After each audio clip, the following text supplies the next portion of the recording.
Chapter 11:57. Wei Ho fell back onto the bed. Ma Chinka was instantly at a loss and stammered. This, there is a difference between men and women, Nyang. Chin. Wei Ho propped her chin on her hand and glanced at him flirtatiously, saying, Ben Gong has said before, there is no taboo in treating an illness. Ma Chinka! Just treat Ben Gong as a normal patient that you need to treat. As she spoke, Wei Ho flipped her body over. Her entire body sprawled on the bed. Her curves were undulating, and the scent of a mature woman could be seen at a glance. Yes, Ma Chinka's voice trembled as he walked over. His hands gestured for a long time before he lightly placed them on Wei Ho's shoulders. Wei Ho's body twitched violently when he touched her, her entire body tensing. Ma Chinka was so frightened that he didn't dare to move. Wei Ho calmed down for a moment before slowly relaxing her body. She said softly, You do it. She grabbed a pillow and hugged it to her chest, silently lying there. Ma Chinka massaged Wei Ho's body. In the beginning, he was still very cautious, but later on, he gradually became more at ease. His hands seemed to have a great magical power. Wherever he massaged, Wei Ho's body would go numb, as if there was a very subtle electric current passing through her body. When Ma Chinka's hands gently massaged the back of her waist and massaged there, Wei Ho felt as though there was a ball of fire gradually burning in her lower body. There was an extremely unbearable feeling of emptiness in her lower body. It made her want to clench her legs, and her breathing uncontrollably quickened. Wei Ho was at the age of a wolf and tiger, and she had a long body. Ma Chinka was a very manly and beautiful man. This pair of a man and a woman, alone in a room in this quiet night, was enough to cause people to have wild and fanciful thoughts. What's more, Ma Chinka had secretly mixed some aphrodisiacs into Wei Ho's medicine. Even though the amount was not large, with so many primers, would it not arouse Wei Ho's lust? And once this lust that had been suppressed for so long was released, it could not be controlled. Ma Chinka gently massaged the back of Wei Ho's waist for a while. Seeing that Wei Ho couldn't restrain herself, her face and ears reddened as she hugged the pillow tightly. She didn't feel any disgust towards his occasionally touching her buttocks. When his hand touched, her buttocks would move slightly. Even though the movement was slight, it exposed her thoughts. Ma Chinka knew what to do. After a slight hesitation, he gathered his courage and slid his hands down Empress Wei's thighs. In an extremely low voice, he whispered into Empress Wei's ear, Nyang, down there, do you still want a massage? Empress Wei bit her lower lip, her pair of charming eyes like silk. She had long been unable to restrain herself. Hearing Ma Chinka's voice by his ear and a scorching breath on his neck, Empress Wei suddenly flipped over and sat up. Her fiery eyes looked at Ma Chinka, causing Ma Chinka to subconsciously shrink back. He exclaimed in surprise, Nyang. Wei Ho suddenly leapt forward. Her arms wrapped tightly around his neck and pushed his entire body onto the bed. That night, no one knew if Wei Ho's private part was massaged, but there was a solid massage on the inside. Miracle Dr. Ma's medicine was effective, and Wei Ho slept really well that night. Yang Fan spent nearly a month in Qi province. Only when the autumn harvest was over and the wind blowing from the northwestern plateau was tinged with a chill did he set out for the capital. Upon entering Chang, Yang Fan sensed that something was wrong. On Vermilion Bird Avenue, 2 rows of soldiers of the Golden Guard stood guard every 5 steps, halberds in hand. They lined up from the avenue all the way to the Imperial Palace. The pedestrians on the street had to walk on the 2 sides of the avenue that the Golden Guard had cleared out. The center of the avenue was completely empty. Yang Fan had his carriage turned to the side of the avenue and had people ask the onlookers what was going on. After a while, Ren Wei hurried back and reported to Yang Fan, Great General, the 8th daughter of the Prince of Xiang's estate, the Lord of West City, has devoted herself to the Tao. Today, She wishes to become a nun and cultivate the Tao to pray for Emperor Gaozong and Empress Zhe. With the Son of Heaven's permission, the immortal lord of West City has been conferred the title of Golden Immortal Princess and accepted by Taoist Master Chongxian as a disciple. At present, Taoist Master Chongxian is in the palace bestowing a talisman on the princess. In a little while, she will be sent to the Golden Immortal Monastery in Fuxing Lane to be presided over. Oh, Yang Fan couldn't help but be a little dazed. He had a vague impression of this golden immortal princess. Golden immortals were not as lively as Li Qiang. She was rather shy and introverted, but she was also an extremely beautiful woman. Because of the Prince of Xiang's daughters, she was the only one who shared the same mother as Li Qiang. Yang Fan, who had interacted with Li Qiang a few times, had a particularly deep impression of her. This princess should only be 17 or 18 this year. How could a girl at such a young age like to cultivate the Tao? Yang Fan suddenly thought of Princess Taiping's experience of becoming a nun and a Taoist priest in order to avoid marriage to a distant country. He couldn't help but think, could it be to avoid marriage to Tubo? That can't be. The Tubo king is only 6 years old, and this princess is already 17 or 18. How could she be chosen as a princess by marriage? Who could do such a messy matchmaking? It's too unreliable.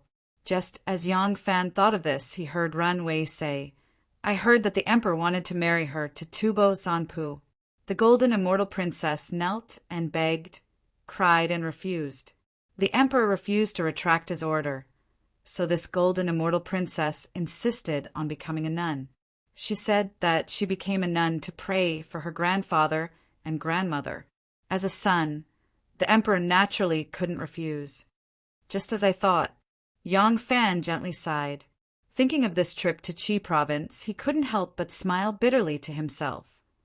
The last time I went to Qi province, it just so happened that the Tubo king came to make a marriage.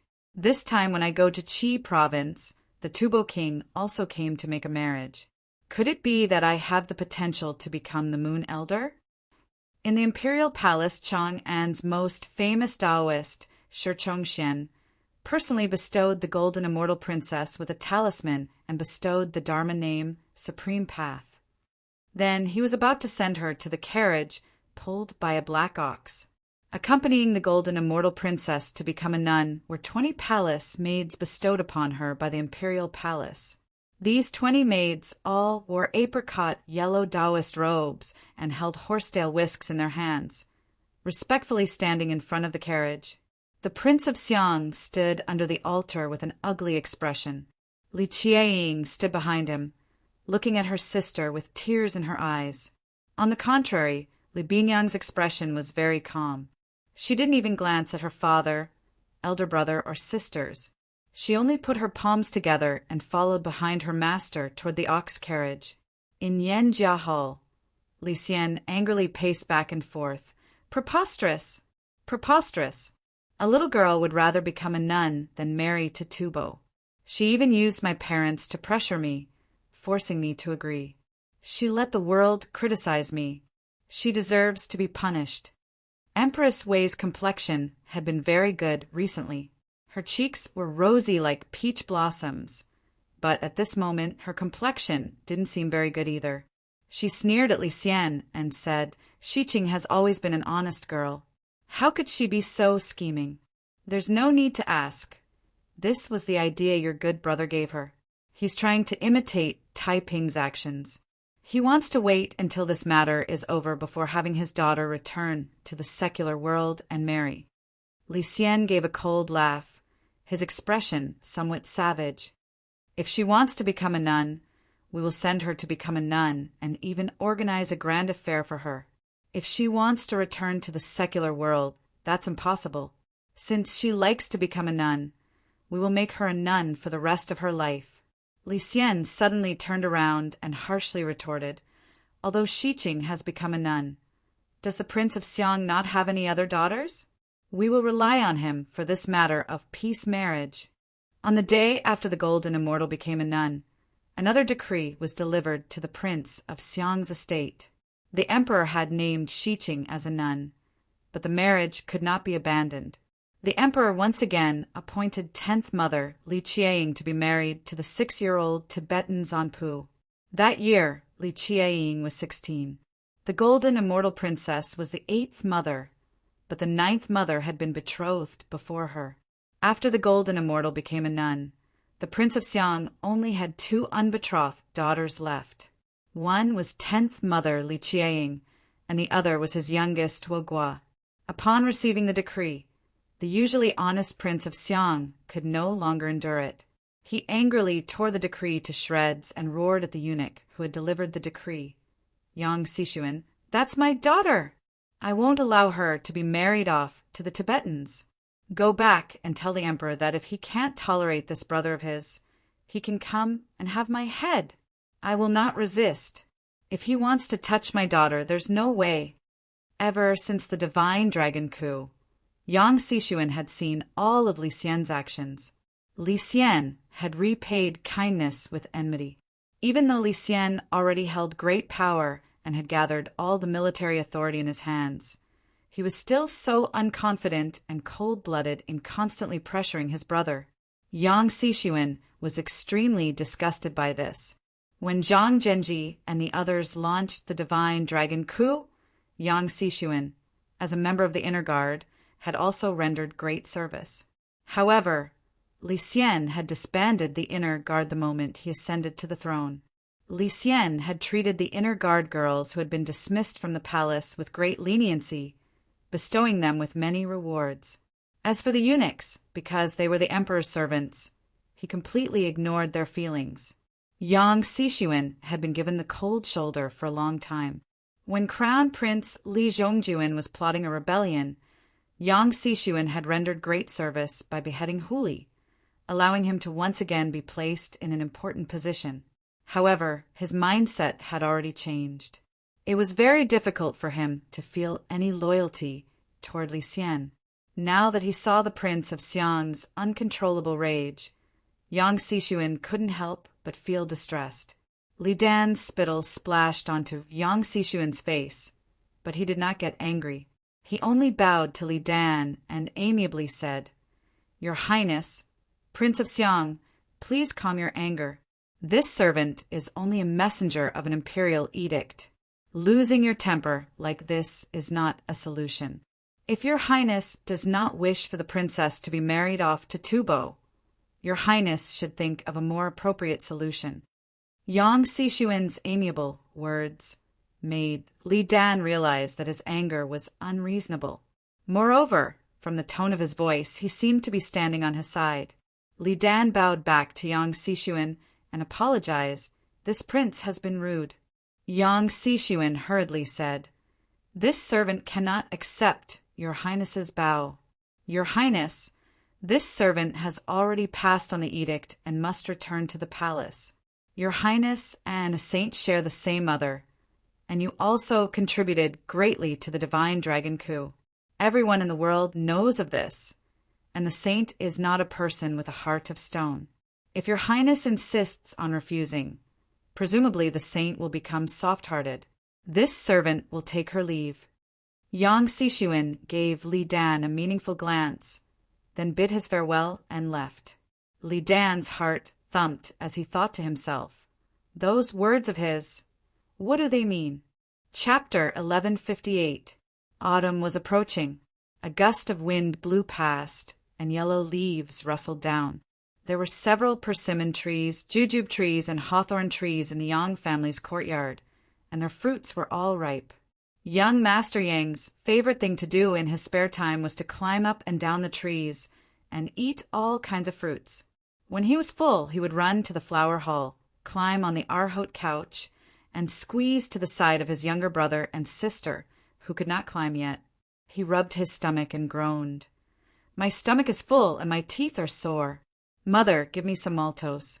I'll be fine after eating it." Elder sister Nianrong was becoming more and more beautiful, and she was becoming more and more like a young lady. Her favorite thing to do in her spare time was embroidery.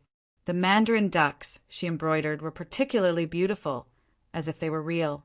Yang Dyer liked it very much, so she asked her elder sister to embroider a mandarin ducks in the water for her.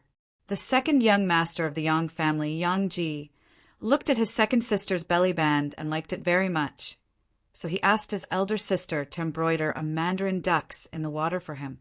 Ever since Yang Fan retired at such a young age as the general-in-chief who supports the nation, the days of the Yang family had been peaceful and prosperous. It seemed to be more like a family than before. Xiao Man and her husband had just practiced martial arts in the back garden.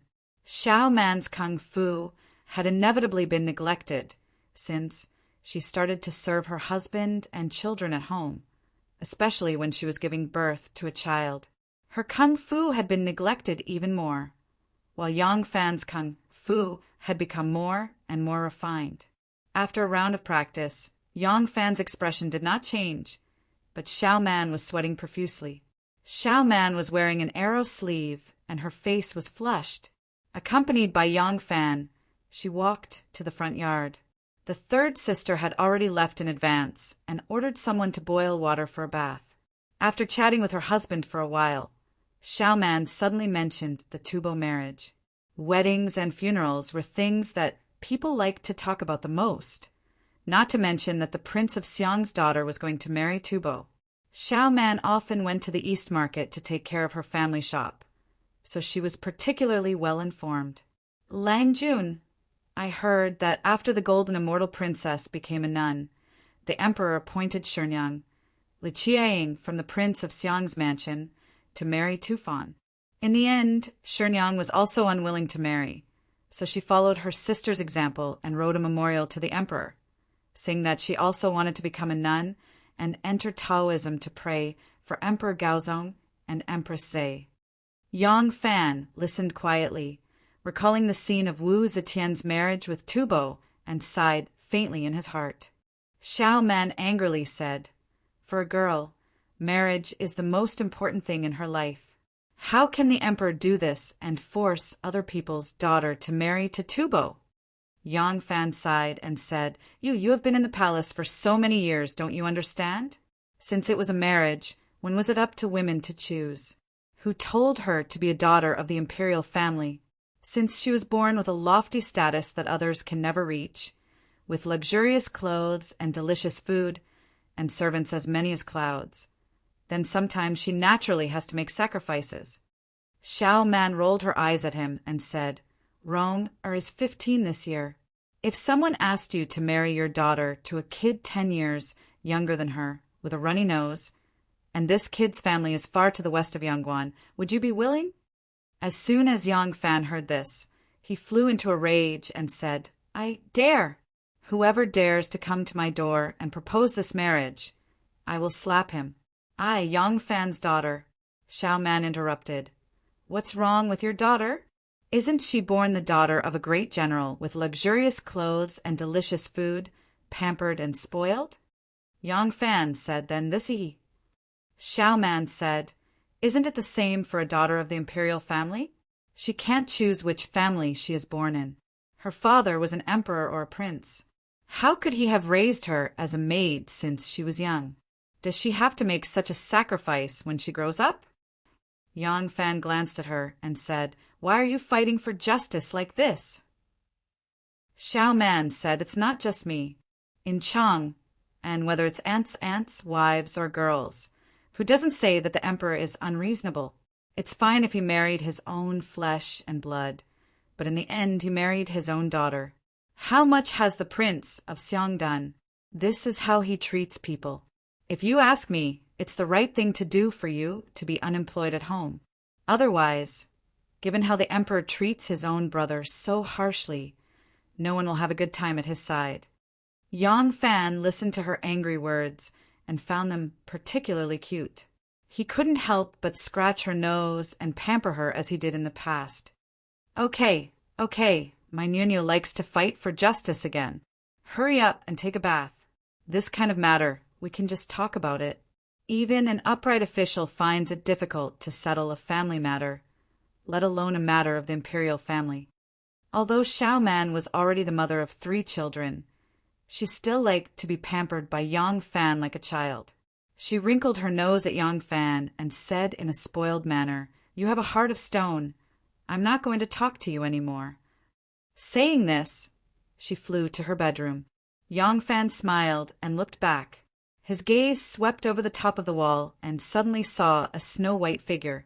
That was the prince of Shouchuan's mansion.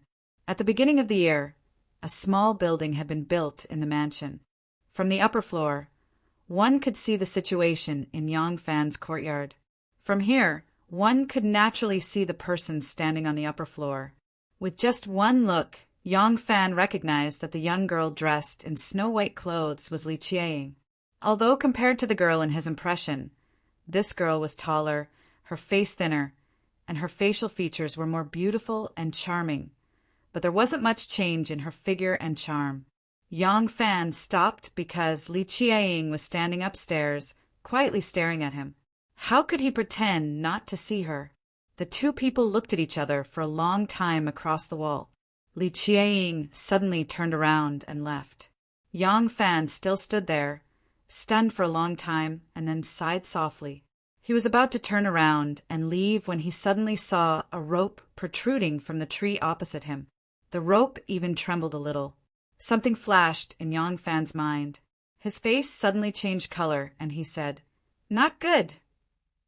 Without saying anything, Yang Fan suddenly became faster than a galloping horse, and with a few leaps he arrived at the wall.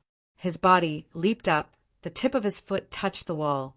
He spun his body and straightened his waist, turning around in midair. The saber he used to practice martial art with his wife just now was unsheathed with a clang sound. When his body turned around, the edge of the saber just barely cut the rope tied to the tree trunk. As the blade slashed across, Yang Fan suddenly had a strange feeling. Why, there are two ropes! Ouch! As soon as the rope was cut, Li Qiang grabbed the two pieces of broken rope and sat down on the ground. Her eyes shone with tears of pain. She looked with grievance at this righteous hero who had pulled out the saber. Yang Fan landed on the ground. With an embarrassed expression, he said, "Misunderstanding, misunderstanding." Li Qiang looked at him hatefully. Suddenly she giggled, her small mouth pouting, and held out her hand to him. Yang Fan quickly pulled Li Qiang up. Her small hand was soft and slender. It had the feeling of a young girl. Li Qiang stared at Yang Fan with her big black eyes and said, "Did you think I wanted to commit suicide?" Yang Fan laughed dryly. "I originally thought it was mainly because the seventh princess all hung themselves. Yang has a deep impression of it." Li Qiang wanted to laugh again. She quickly pursed her lips. After a moment of silence, tears suddenly welled up in her eyes. She said sadly, "I want to become a nun." Thinking of the Oldley family's mess, Yang Fan could only sigh. Li Qiang wiped her tears and said, "I won't commit suicide. Don't worry." Li Qiang turned to leave. She suddenly stopped. After a moment of silence, she suddenly turned back. Her eyes were shining as she looked at Yang Fan. "On the day I enter Tao, will you come to attend the ceremony?" Yang Fan gazed at her hopeful eyes and for some strange reason nodded his head. "Okay." Li Qiang smiled a very sweet smile. As she smiled sweetly, two clear streams of tears flowed down her cheeks. "Say, how wonderful it would be if I wasn't born in the imperial family." Before Yang Fan could speak, there was a flash of white, and this soft and fragrant girl threw herself into his arms. Yang Fan froze, his entire body frozen. Soon after, he felt a pair of soft lips swiftly kiss his, and then the girl left his embrace. She turned and rushed away. Only when she reached the house did she suddenly stop. She turned back to glance at him, her eyes brimming with despair and sorrow, glistening with tears. The emperor wanted to marry the prince of Xiang's 8th daughter to Tubo, but she resolutely became a nun. The emperor also wanted to marry the prince of Xiang's 10th daughter to Tubo, but she actually wanted to become a nun, and for the same reason that he could not refuse. Li Xian angrily approved the memorial and once more arranged a grand ceremony. He ordered the great master of the 3 caves, the minister of honor, the founding Duke of Hanoi Commandery, the pillar of state, and the master of Grand Purity Monastery, Shirchongxian, to bestow scriptures on Li Qiaying and grant her the title of Princess Yuzhen. She was to become a nun with the Buddhist name, Supreme Zhen. When a princess became a nun, although there were no rules that stipulated who could and could not attend the ceremony, this was a private matter of the imperial family, so the officials of the court never participated. Last time when a golden immortal princess became a nun, only a few people from the imperial family came to attend the ceremony. This time, however, there was one more person, Yang Fan. The altar was made of clay and had 3 levels. It was 12 feet tall, surrounded by golden lotuses and engraved with violet gold. All around the altar were brocades, 72 bolts of blue, red, white, soap, and yellow silk, for 180 bolts of silk, 240 strings of coins, 200 taels of gold, 120 caddies of incense, 24,000 pieces of memorial paper, and all sorts of gold and jade incense burners. It could be said to be priceless. As expected, the extravagance of a nun of the imperial family was extraordinary.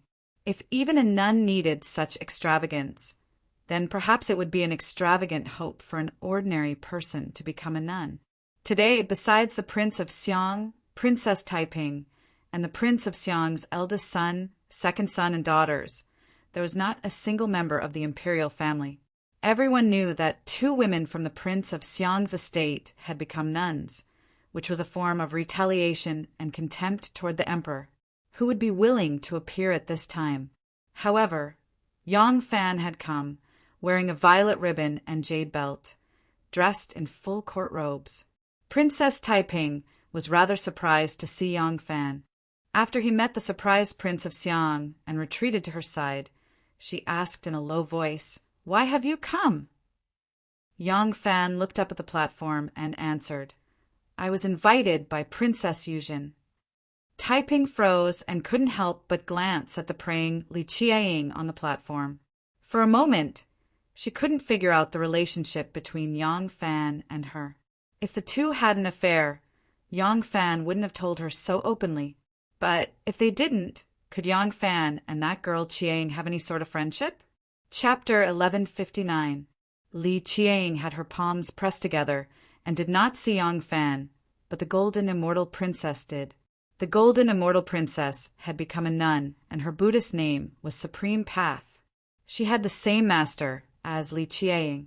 Since the 2 of them were biological sisters, they were now fellow apprentices. Today, Golden Immortal was accompanying her master, Reverend Chongxian, to teach her sister. Seeing Yang Fan appear, the Golden Immortal Princess was surprised and whispered to Li Qiaying, "Shernyoung, why is Yang Fan here?" "Is he here?" Li Qiaying was delighted and said to the Golden Immortal Princess, "I invited him." As she said this, she anxiously looked down the stage and saw Yang Fan standing there. A gratified smile appeared on True Jade's face. Yang Fan smiled and nodded to her in greeting. The Golden Immortal Princess shook her head gently and grumbled in a low voice, "You are really insensible. This time, you have caused trouble for General Yang." Li Qiaying was surprised. "What's wrong?" The Golden Immortal Princess said, "You and I became nuns one after another and refused to marry. We have swept the emperor's face clean, other than Aunt Taiping, which member of the imperial family is willing to attend the ceremony, who is not afraid of offending the emperor. You invited General Yang. If the emperor finds out, won't he resent him?" "Oh no." Although True Jade was intelligent, she was still a naive girl. How could she understand such matters? At this moment, she realized that her invitation to Yang Fan was a political risk to Yang Fan. He would offend the most powerful person in the world, the emperor. However, he agreed without hesitation. He really came. Thinking of this, Li Qiaying was agitated and secretly glanced at Yang Fan again. For some reason, Li Qiaying suddenly felt like crying. In Yanjia Hall, Li Xian could no longer remain angry. The Golden Immortal had become a nun, and so had True Jade. The Prince of Xiang only had his youngest daughter, Hugua. From the Prince of Xiang's point of view, if Li Xian kept pressuring him, Hugua might also become a nun. At that time, how would the people of the world view him? Li Xian could predict that as long as he dared to appoint Hugua for the marriage, Hugua would immediately imitate her two sisters and become a monk. Judging from the current situation, Li Dan had no objections to this as a father. Moreover, it was very likely that he was the one behind all of this. Thinking of this, Li Xian felt a deep sense of defeat. Although he had become the emperor, he still couldn't do whatever he wanted. Empress Wei calmly said, "This matter cannot continue like this. Let's appoint another member of the imperial family." Li Xian gritted his teeth and sucked in a breath of cold air. "I can't accept this," Empress Wei said. "Husband, the matter is clear. This time, the Prince of Xiang has steeled his heart to resist you. If you appoint the state of Hua again, you will just suffer another humiliation. What benefit is there? In addition, you will incite the curses of the people of the world." Seeing that Li Xian was still unwilling, Empress Wei softly sighed. "Even if you can't accept it, you have to endure it. Now you know that this brother of yours isn't so respectful to you, right? If we want to punish him, there will be many opportunities, but now is not the time." Li Xian's heart wasn't very good. In his anger, his lips had turned purple, and his chest was extremely stifled. He rubbed his chest and took a few deep breaths before he somewhat calmed down. Helplessly, he said, "Fine, I'll do as my wife says. Then take a look and see which member of the imperial family is suitable. Make her a princess and marry her off to Tubo, ending this matter as soon as possible." At this point, a young eunuch walked in and said to Li Xian and Empress Wei, "Sage, Empress, Princess Anil, and the Prince Consort request an audience." Empress Wei said, "Have them come in." A few moments later, Princess Anil and Wu Yanxiu walked in from outside. Upon seeing Li Xian and Empress Wei, Princess Anil giggled and greeted, "Father, mother." Seeing Li Xian's unhappy expression, Princess Anil stuck out her tongue. Pulling on Empress Wei's arm, she whispered, "Mother, father doesn't seem to be very happy. Who provoked him?" Wu Yanxiu bowed to Li Xian and Empress Wei, then obediently stood to the side. Empress Wei snorted. "Isn't it because of the matter of the Prince of Xiang Shenyang becoming a nun? This matter has caused your father to lose a great deal of face. It would be strange if he could be happy." Hearing this, Princess Anil indignantly said, "In this matter, the Prince of Xiang truly wants a foot when given an inch. It's only because of father's benevolence that he would yield to him like this. However, the Prince of Xiang has no respect for the sovereign. Who doesn't see this? This time, when Shenyang became a nun, not a single member of the imperial family came to attend the ceremony other than Aunt Taiping. This is what it means to be fair. Father, don't be angry." Empress Wei glanced at Li Xian and said, "It's only natural for Taiping to attend the ceremony. Taiping and the Prince of Xiang are brother and sister, and your father is also brother and sister. However, that pair of brother and sister have a much better relationship than your father and sister." And Li's eyes turned, and she suddenly said, "That's right, when your daughter came just now, I saw the Grand General who supports the state, Yang Fan, also attended the ceremony for Shenyang. Of all the civil and military officials in the court, he's the only one, right? This Grand General really doesn't care about father, the emperor in his eyes." Hearing this, Li Xian's face instantly turned angry. In a stern voice, he asked, "Yang Fan really went to attend the ceremony?" And Lu blinked her eyes and replied, "Yes, your daughter saw it with my own eyes. How could it be fake?" Ever since they met on the street, and she was once again given the cold shoulder by Yang Fan, the humiliation and anger that Lu had been suppressing all this time finally erupted. She knew that no matter what method she used, she would never be able to make Yang Fan submit to her. After her illusions were shattered, and Lu felt a deep hatred for Yang Fan. Now that she finally had something to use against Yang Fan, she naturally wanted to use this opportunity to slander him. Wu Yanxiu, who had been standing solemnly on the side, suddenly smiled and said, "If the Grand General who supports the state dares to do this, he naturally has something to rely on. Putting aside the fact that the divine dragon coup and the Crown Prince's rebellion, the Grand General who supports the state made great contributions one after the other, so it's not easy to move against him. Let's take these 10,000 cavalry, for example. Back then they were just 100 cavalry, but under Grand General Yang's hands, they became 1,000 cavalry or 10,000 cavalry. Although the Grand General is no longer in the army, the Iron Army that the Grand General single-handedly forged still holds the Grand General in high esteem." Hearing this, Li Xian's face darkened, and a murderous intent quietly blossomed. On the altar, Li Qiang received the purple script of the 3 holes of the 8 scrolls, wore the true seal of the 5 elders, and used the 8-power strategy. These were the most mystical and superior secret techniques of the Taoists at that time.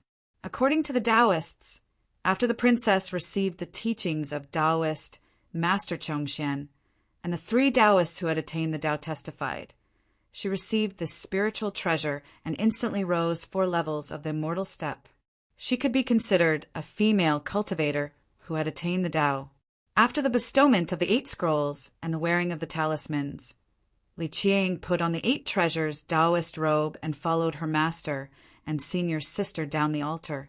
When she passed by Yang Fan, Li Qiang suddenly stopped and solemnly bowed to him. Seeing this, Yang Fan hurriedly returned the gesture.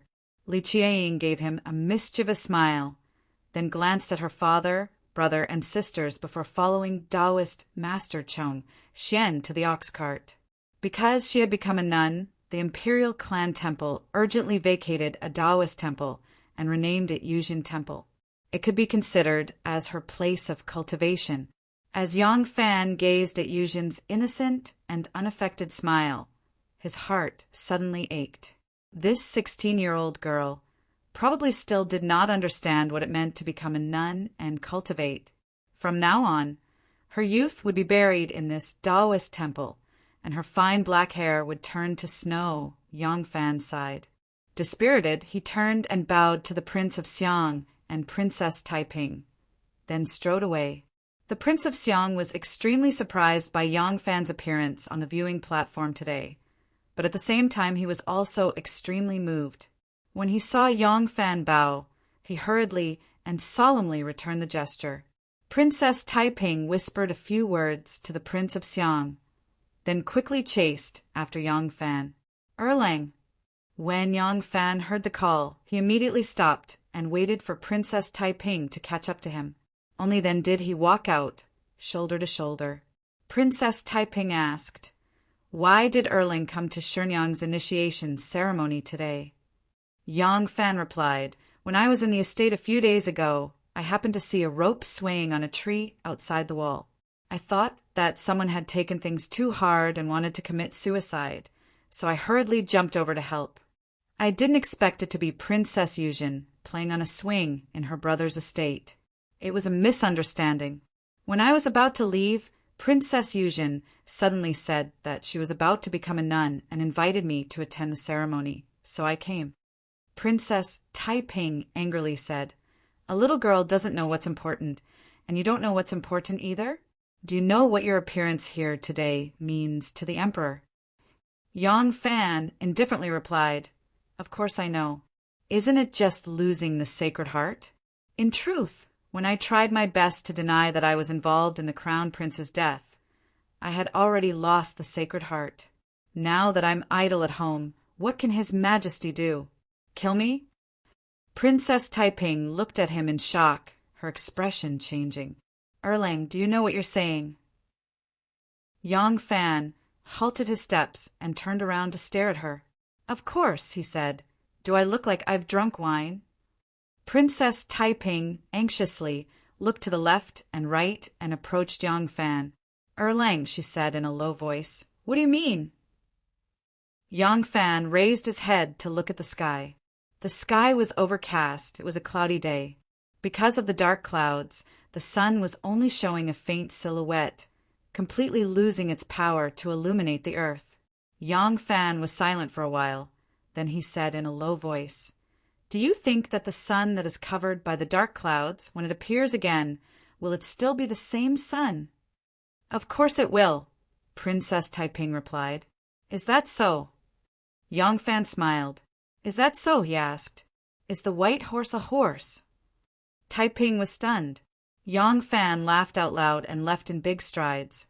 Princess Taiping looked at Yang Fan's receding back.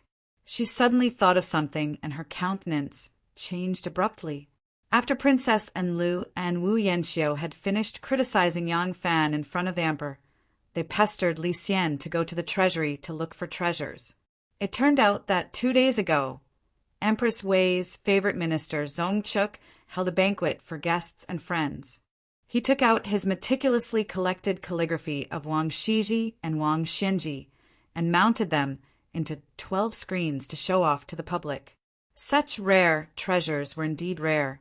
Wu Yanxiu was extremely envious. When she returned to the princess residence, she told Enlu about this. Enlu loved to be in the limelight. She remembered that there were many rare treasures in the imperial palace. Perhaps there was a treasure that could surpass Zhong Chuk's. So, she and Wu Yanxiu went to the palace.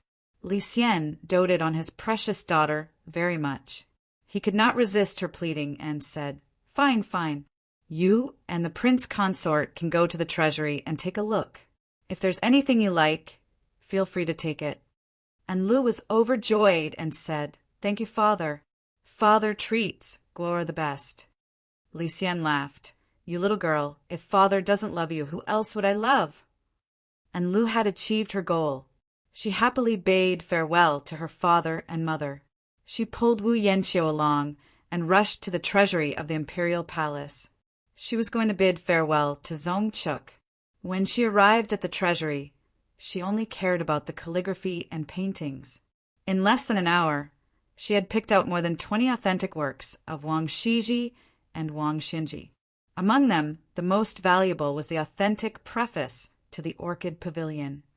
With this kind of treasure, they thought that they could surpass Zhong Chuk's limelight. The husband and wife left the imperial palace in high spirits. Chapter 1160. After 2 daughters of the prince of Xiang's estate had entered the Tao and become monks, Emperor Li Xian could no longer continue to oppress the prince of Xiang. If this continued, he would not be able to achieve his goal, and his already poor reputation would drop even further. Helpless, Li Xian could only adopt the Prince of Yong, Li Shouli's daughter, Li Nunu, as his adopted daughter, bestowing upon her the title of Princess of Jincheng, allowing her to marry into the distant Tufan Empire. Li Nunu did not have the guts to become a monk like Golden Immortal and True Jade. The Prince of Yong, Li Shouli, did not have the courage to challenge Li Xian. As a result, the 14-year-old Princess of Jincheng, Li Nunu, was quickly escorted to Tibet by the Grand General of the Left, Yang Juhu, and married to the 6-year-old Tibetan Zanpu. After this matter, the relationship between Emperor Li Xian and the Prince of Xiang, Li Dan, dropped to a freezing point. Even the commoners knew of the grudge between the emperor and the Prince of Xiang.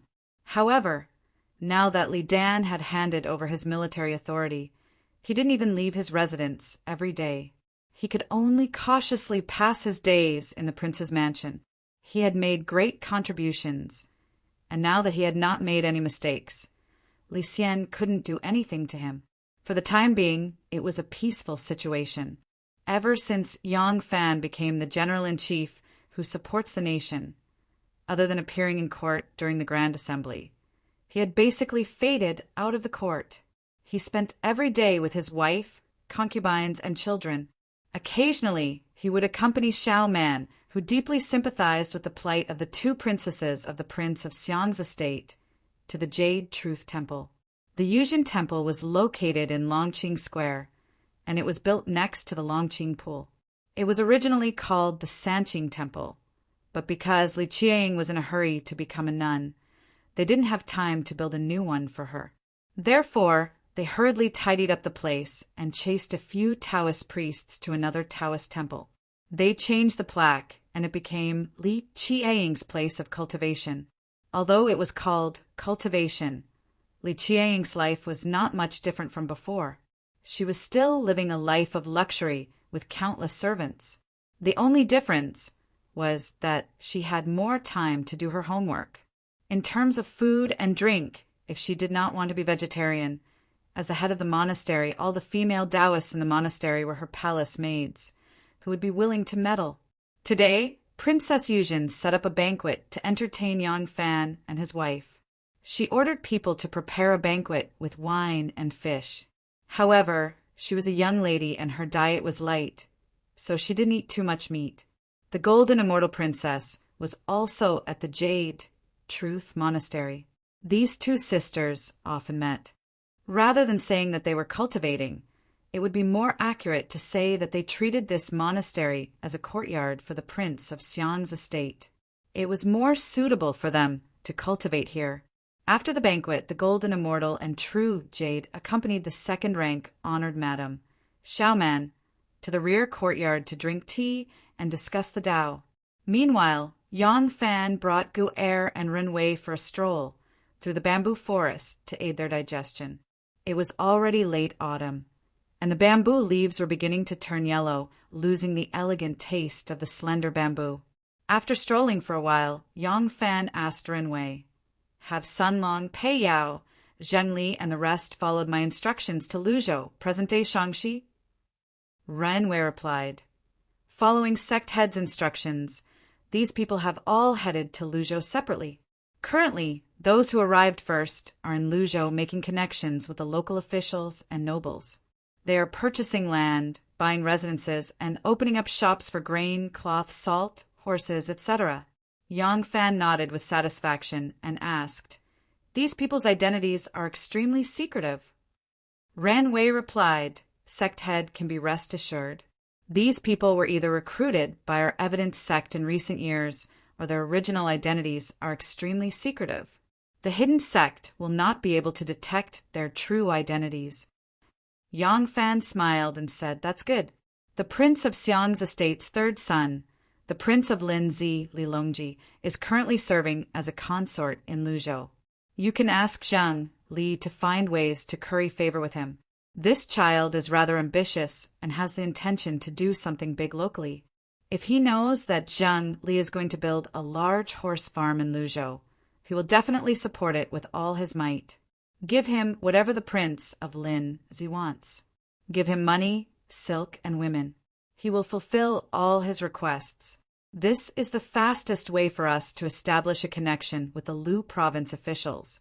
As long as Zheng Li succeeds, we will be able to establish a foothold in Luzhou." Ren Wei acknowledged and accompanied Yang Fan for a while. He then asked with a puzzled expression, "Sect head, this subordinate doesn't understand. Luzhou is not a developed place for trade. Why are we spending so much effort to establish a foothold in Luzhou?" Yang Fan replied, "It is precisely because Luzhou is not a developed place for trade. That is why the hidden sect's influence in Luzhou is very weak. This is our opportunity. Otherwise, do you think we will be able to intervene smoothly and snatch such a large territory from the hidden sect so easily?" He glanced at Ren Wei and suddenly laughed. "Do you think that Luzhou is of little value to us?" Ren Wei smiled embarrassedly. Yang Fan withdrew his smile and spoke with a stern expression. "You are wrong. Luzhou is very important to us. Gongji province is currently the capital city. If we are going to fight to the death with the hidden sect, we cannot choose this place.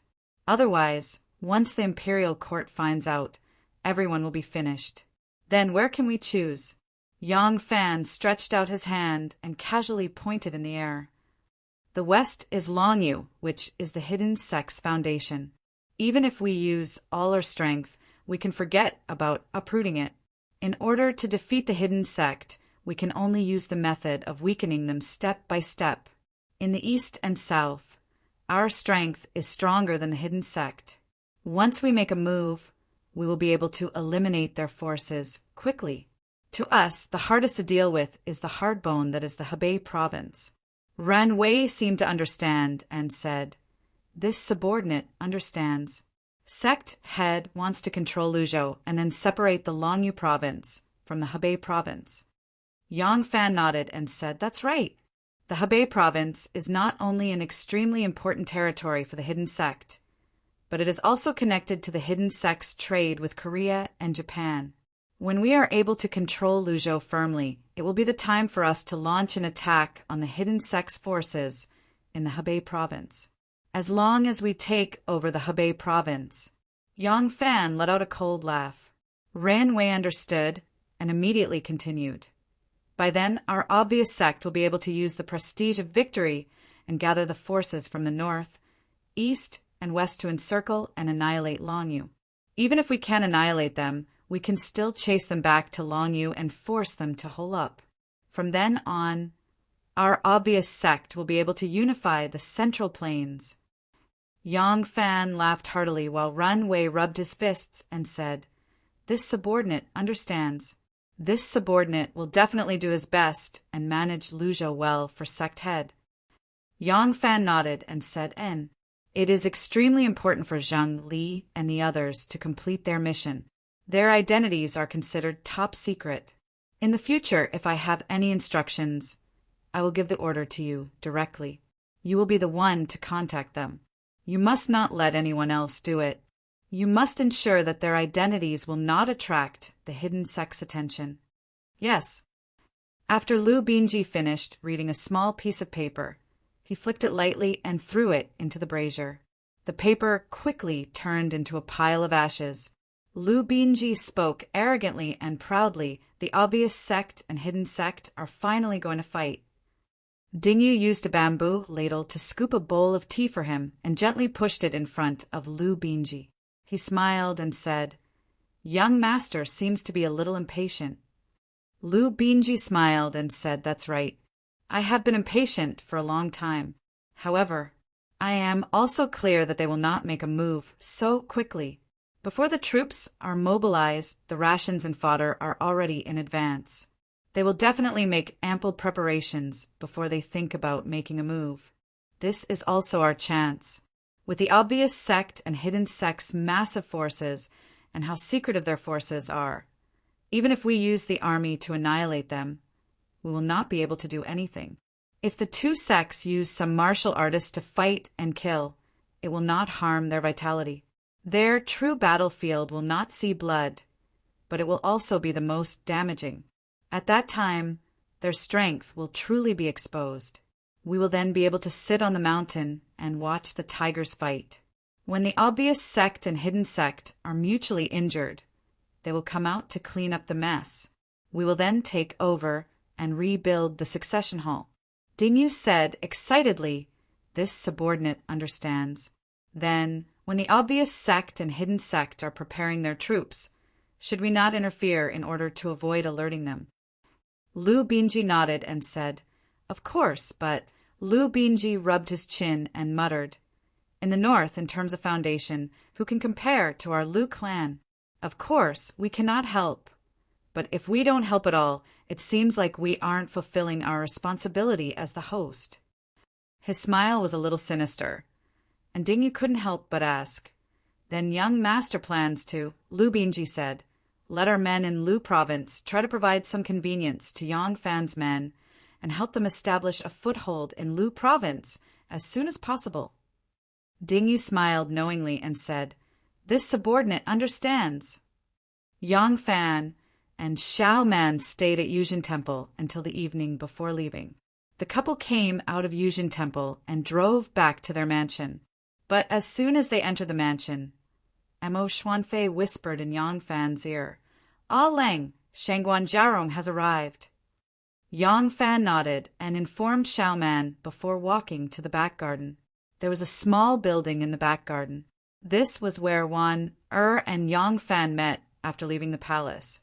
Although Madame Zheng was not very satisfied with Yang Fan's somewhat unfair treatment of her daughter's heart was on Yang Fan, so she could only let it be and use her mansion as a cover for the two. Yang Fan arrived at the back garden and strolled to the front of the small building. As soon as she saw Yang Fan, a cute round-faced maid hurriedly bowed to him and pointed upstairs, smiling mischievously at Yang Fan. This master was very easygoing, so the maids in the inner residence were not afraid of him. Yang Fan smiled knowingly and walked upstairs. Warner had already showered and changed into a soft robe. She was lazily leaning against the quilt, reading a book. Hearing the sound of the stairs, Warner listened attentively. She immediately tiptoed off the bed, put on her soft-soled shoes, and quietly hid behind the screen. But with Yang Fan's skills, how could she hide her movements from Yang Fan? She was leaning against the screen, waiting for Yang Fan to come out and scare him. Unexpectedly, Yang Fan suddenly flashed over from the other side of the screen and grabbed her waist, startling her. Yang Fan laughed and fell on the bed, pulling her to his side. Looking at the book by the pillow, he asked, "How come you have time to read today? You didn't bring Dyer here?" Warner sighed and said, "That girl is gradually growing up and her temper is also wild. She runs around with her brother G all day. I want to bring her here to accompany her, but she is not happy. In the past, I could tell her some stories, but now she is tired of listening to them. It is so annoying." Looking at her bitter expression, Yang Fan couldn't help but laugh. Warner rebuked him and hit him, saying, "You are still laughing. Isn't it because of the good daughter you raised? You have no conscience. Now you are far away from the court and have found a place. But what about her? You are not thinking of a way." "Don't worry. Soon I am thinking of a way." Yang Fan hugged her and comforted her. He asked, "How is the situation in the palace now?" Warner sighed and said, "What else can it be? The ruler is not the ruler, the minister is not the minister, the husband is not the husband, and the wife is not the wife. It is really disappointing." Chapter 1161. Hearing Warner's words, Yang Fan felt strange and said, "What do you mean by the ruler is not the subject, the husband is not the wife?" Warner sighed and said, "In the beginning, we all hoped that the Li family would regain their power and the world would be at peace. Looking at it now, it's no wonder that Emperor Zetian doesn't like the crown prince. His son is really a hopeless fool. He's so muddle-headed. What? Why are you still asking?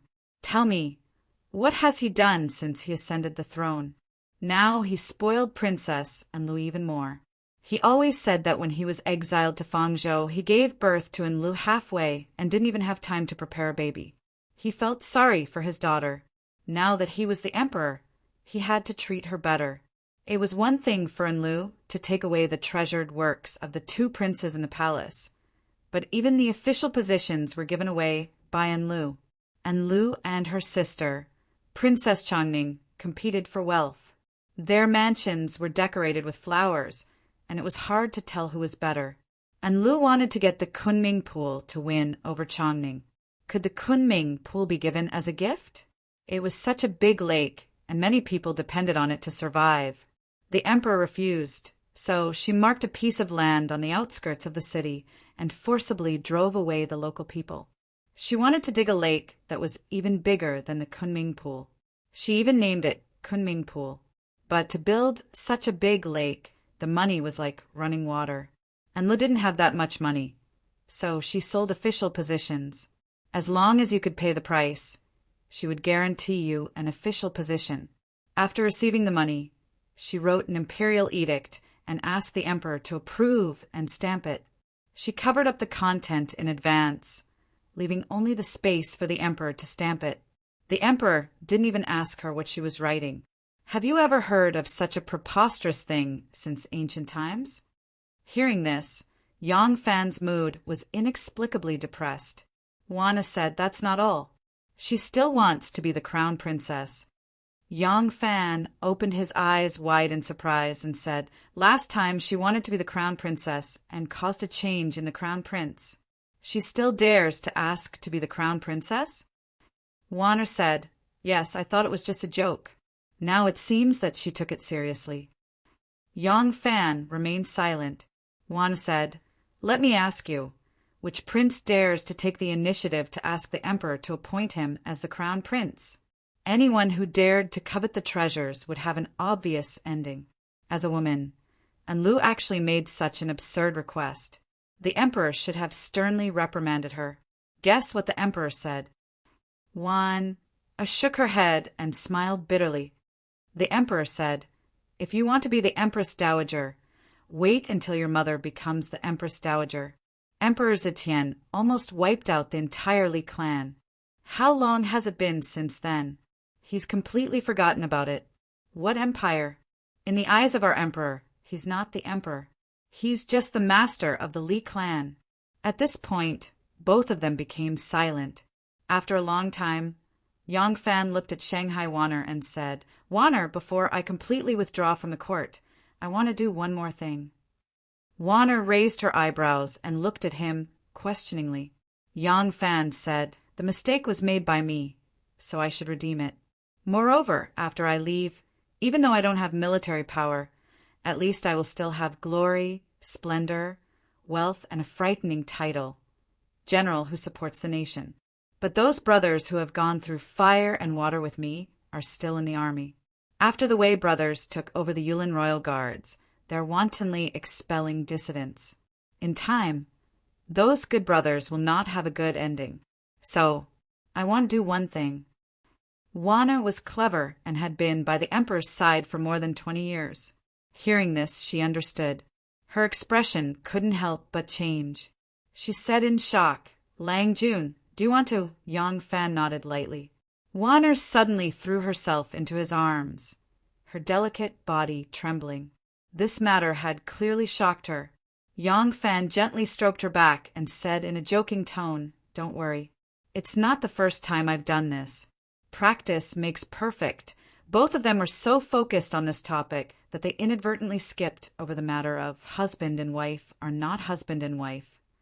Ever since the day Princess Yuzhen entered the Wei to observe the ceremony, Princess Taiping had frequently asked out on dates with Yang Fan. Yang Fan's words in the palace that day had really frightened her. But toward her, Yang Fan could not be as unreserved as he was toward Wanner. Taiping was a very strong and independent woman. Furthermore, she had too many responsibilities on her shoulders. In this aspect, she was very different from Wanner. In Wanner's heart, her man was her heaven. In Taiping's heart, she was her Tai. The heavens and the earth were big. There was nothing that could bind her, whether it was family or love. Yang Fan was willing to implicitly reveal some of his intentions to her, because if he really wanted to take action, he would very likely have to work hand in hand with Taiping. Otherwise, he would not even reveal this bit of information to her. A ruler does not lose his country in secret, and a subject does not lose his body in secret. Right now, Yang Fan was not alone. He also had his own responsibilities that he needed to bear. How could he be so ostentatious? However, with Princess Taiping's intelligence, she had already vaguely guessed what Yang Fan wanted to do from his implicit expression. For this reason, she repeatedly made appointments with Yang Fan to confirm his intentions. Naturally, Yang Fan was not willing to reveal more. Right now, he was still in secret contact with the person he had chosen. The other party had not given him a clear answer. If the other party did not intend to do this, he would naturally cancel his plans. There was no need to reveal the secret to Taiping so early. That day, Princess Taiping came to the Yang family again. This time, she did not come to interrogate Yang Fan about his hidden expression that day. Instead, she went with him to the banquet in Princess Annel's palace. Because Princess Annel's palace was right next to Yang Fan's palace, she went to the Yang family first. Although Wu Chongxuan had died, Princess Annel and Wu Chongxuan had a son. Today, this child was celebrating his birthday. Normally, a child's birthday would not disturb all the officials of the court, even if his mother was a princess. But now, this Princess Annel was like a little son of heaven. She was almost half of Li Xian's family.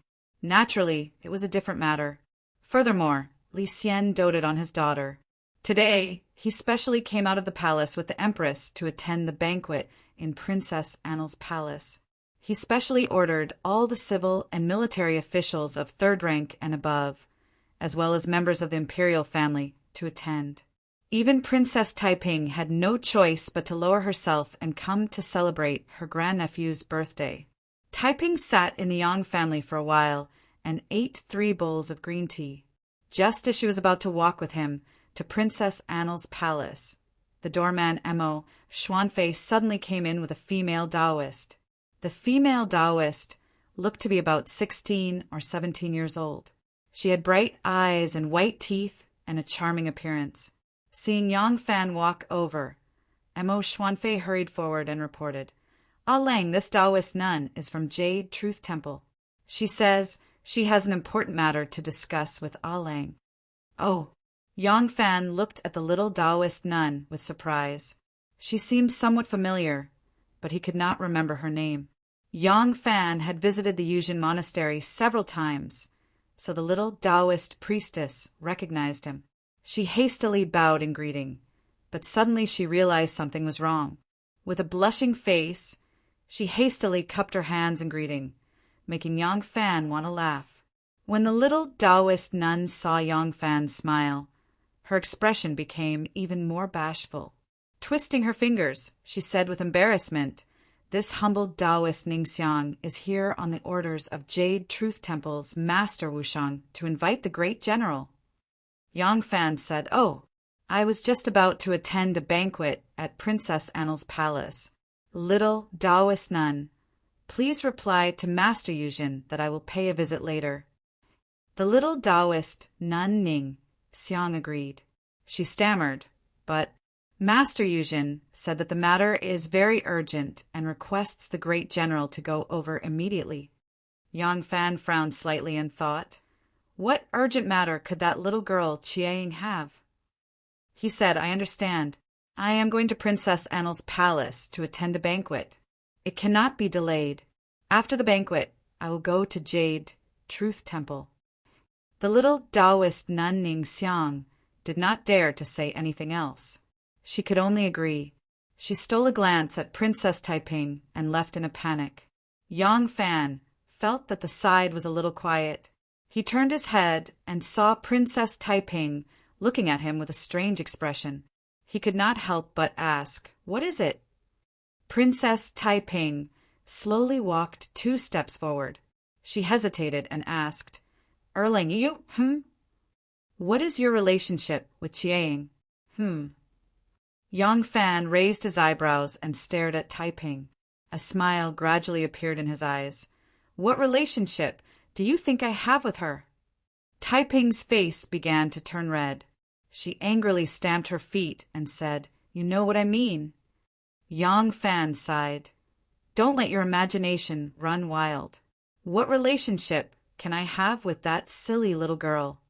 Princess Taiping followed him and looked at his expression. Seeing that his expression was calm and did not seem to be fake, she was slightly relieved. She was Yang Fan's woman. If her niece also had an unclear relationship with Yang Fan, it would be really embarrassing. Yang Fan denied it now. It seemed that there was really no relationship. But this was only Yang Fan's side of the story. What about Chiang? Did she have other thoughts about Yang Fan? Chiang was at the age when young girls yearn for love, and Yang Fan was undoubtedly a man that girls liked. Especially when he was over 30 years old and had a mature temperament, that kind of handsome and charming charm was not something a young girl yearning for love could resist. Princess Taiping thought about it. Her mind was in a trance. When she reached the door of Princess Annel's residence, she still did not wake up. Princess Yuzhen paced back and forth in the quiet room. Her heart was burning with anxiety. Suddenly there was a knock on the door.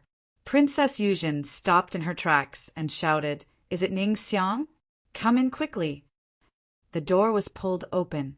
Little Taoist nun Ning Xiang came in and said to Princess Yuzhen, "Disciple Ning Xiang greets monastery head." Princess Yuzhen looked behind her and asked anxiously, "Where is the Grand General? Is he not home?" Ning Xiang said The Grand General is here. But the Grand General is about to attend Princess Annel's banquet. This servant, no, this disciple did not invite him. Princess Yuzhen was very anxious. She stamped her feet and said, "Didn't I say that no matter what, you must invite him back?" Ning Xiang said embarrassedly, But Princess Taiping is beside the Grand General. This servant, this disciple is afraid when she sees him. I dare not be impudent." Princess Yuzhen was even more anxious when she heard it, but she could not blame her. Yuzhen had just received news related to Yang Fan. She was anxious to inform Yang Fan. However, the 20 over-little Taoist nun beside her were bestowed by the palace. Even though with her identity, it was reasonable to say that she would not attract the emperor's attention and would not place spies around her, she still did not dare to take the risk. How could she dare to tell this matter to the messenger? Now it seemed that she could only make a trip personally. Thinking of this, Princess Yuzhen raised her eyebrows and said in a deep voice, "Prepare the carriage immediately. I want to go to Princess Annel's residence." Chapter 1162. Ever since the founding of the Tang dynasty, perhaps the time when power had been most concentrated was when Li Dan was emperor. There were no factions in the imperial court. All the factions were hibernating, and there was only one faction in the imperial court, the Wei faction. In the political affairs hall, 3 members of the Wei clan, Wei Wen, Wei Engshi, and Wei Jiyuan, served as prime ministers. The prime ministers not only held political power, but also controlled the imperial guard of the southern Yamen. At the same time, Wei Jia, Wei Zhuo, Wei Bo, Wei Xian, and the empress's nephew Gaochong, as well as Wei Yanxiu, controlled the northern Yamen. All the civil and military officials were gathered in the Wei clan. Besides the direct members of the Wei clan, there was also Zhong Chuk and Ji China, Zhou Yong, Ran Ziyong, Li Ji, Song Jishuan, Yao Shaoji, Zhong Jinqing, and a group of other henchmen attached themselves to the Wei clan. These people controlled the imperial censorate and the 6 ministries of the imperial court. All the important government offices were under their control. In the entire imperial court, all the nobles and nobles belonged to the Wei clan. Even when Wu Zetian was in power, she had never allowed the Wu clan to monopolize power. Wu Zetian had always adhered to the path of balance. No matter how many people she defeated, she would always establish a new power to ensure the balance between the various factions. But Li Xian had done the exact opposite. He had taken the initiative to help the Wei clan eradicate all its competitors. In these circumstances, who would dare not come to celebrate the birthday of Princess Annel's son?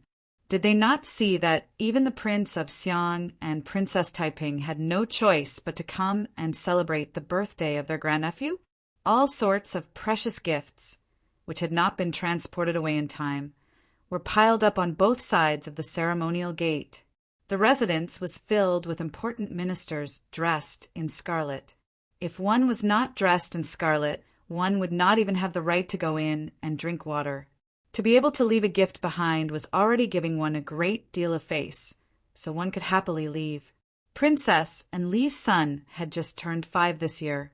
The 5-year-old little birthday boy was held in Li Xian's arms, and he impatiently twisted his body. He didn't like to mingle with so many adults, but after Li glared at him, he became obedient. Towards his biological mother, who had always been too lazy to take care of him, the little birthday girl only had fear. Yang Fan purposely chose a corner to sit, but he was discovered by someone and was pushed to the front.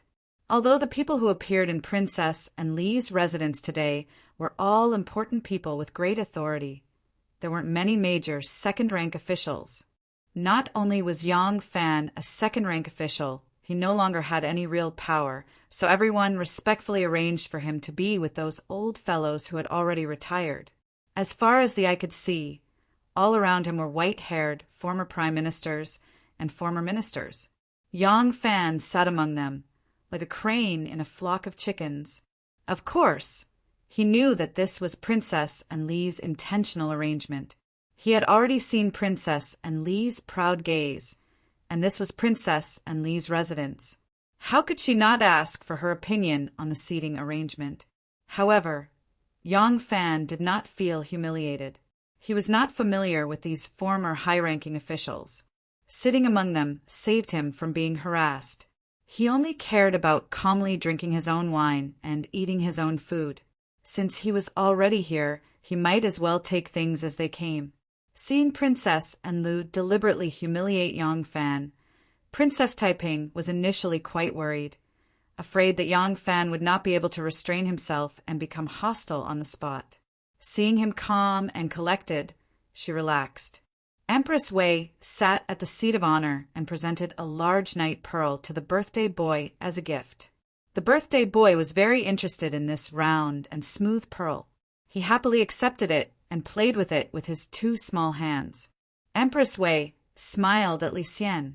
Today is your grandson's birthday. As his grandfather, shouldn't you give him a gift? Li Xian smiled. You have a pearl as a gift. Naturally, I have a gift for him as well. Li Xian whispered a few instructions to a young eunuch who was serving at his side. The young eunuch then walked out. A short while later he came back with a horse. When the guests in the hall saw this, they could not help clicking their tongues in wonder.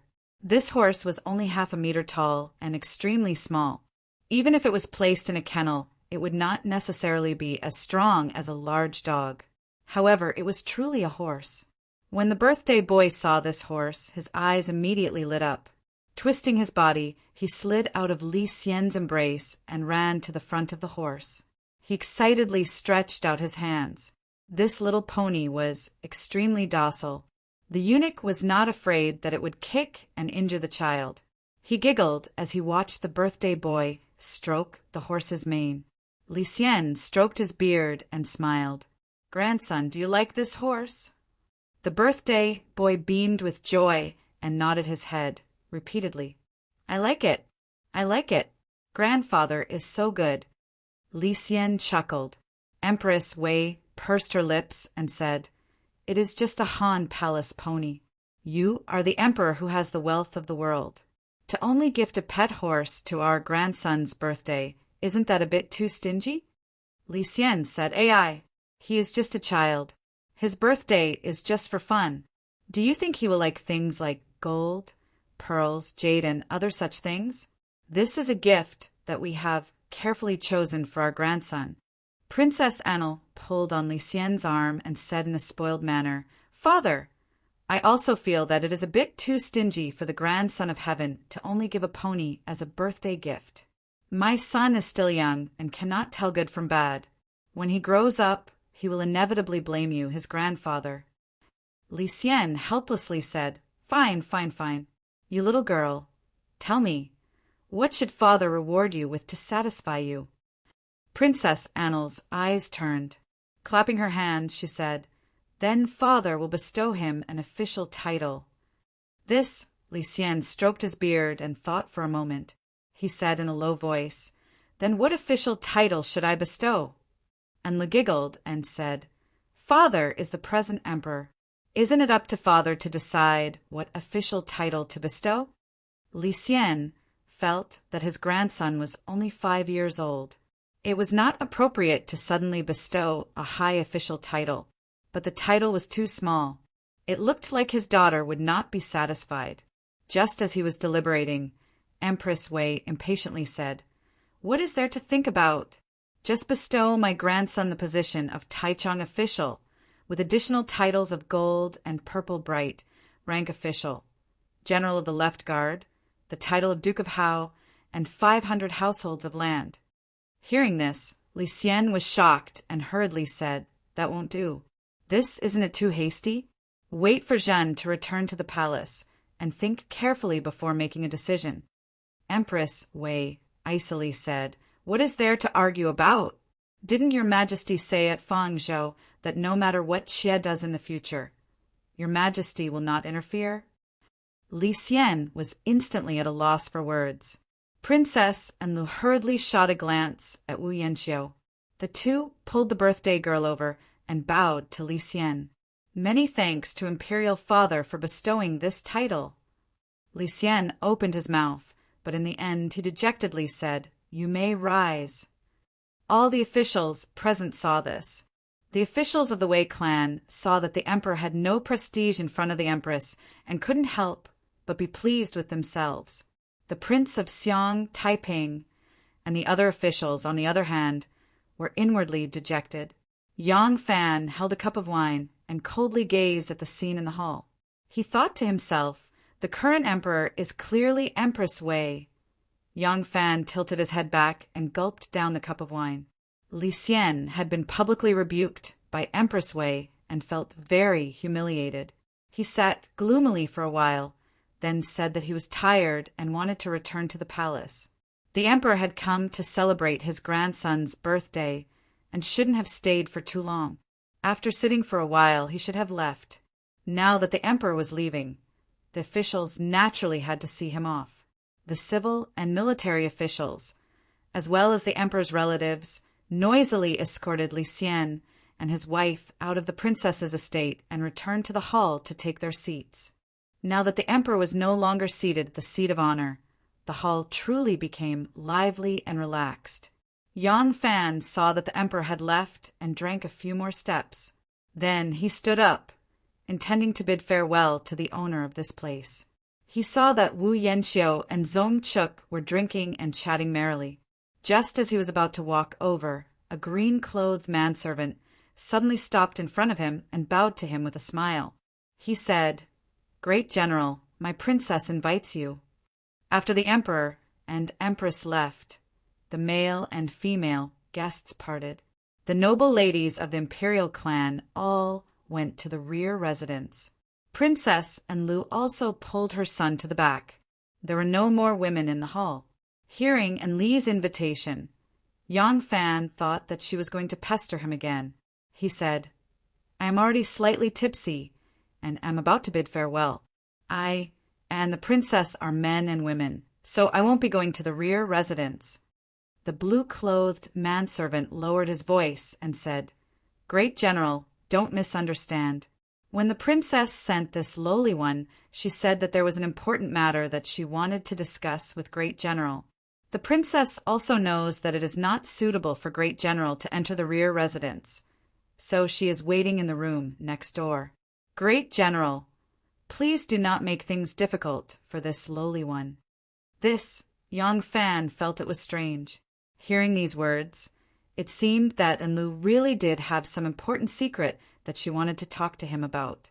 Of course, Yang Fan didn't believe that someone like Enlu would care about the affairs of the country. However, with her status, it wouldn't be strange for her to know some important secret. And for her to want to meet with him, it was very likely that she wanted to use this secret to threaten him or use both hard and soft tactics to force him to submit.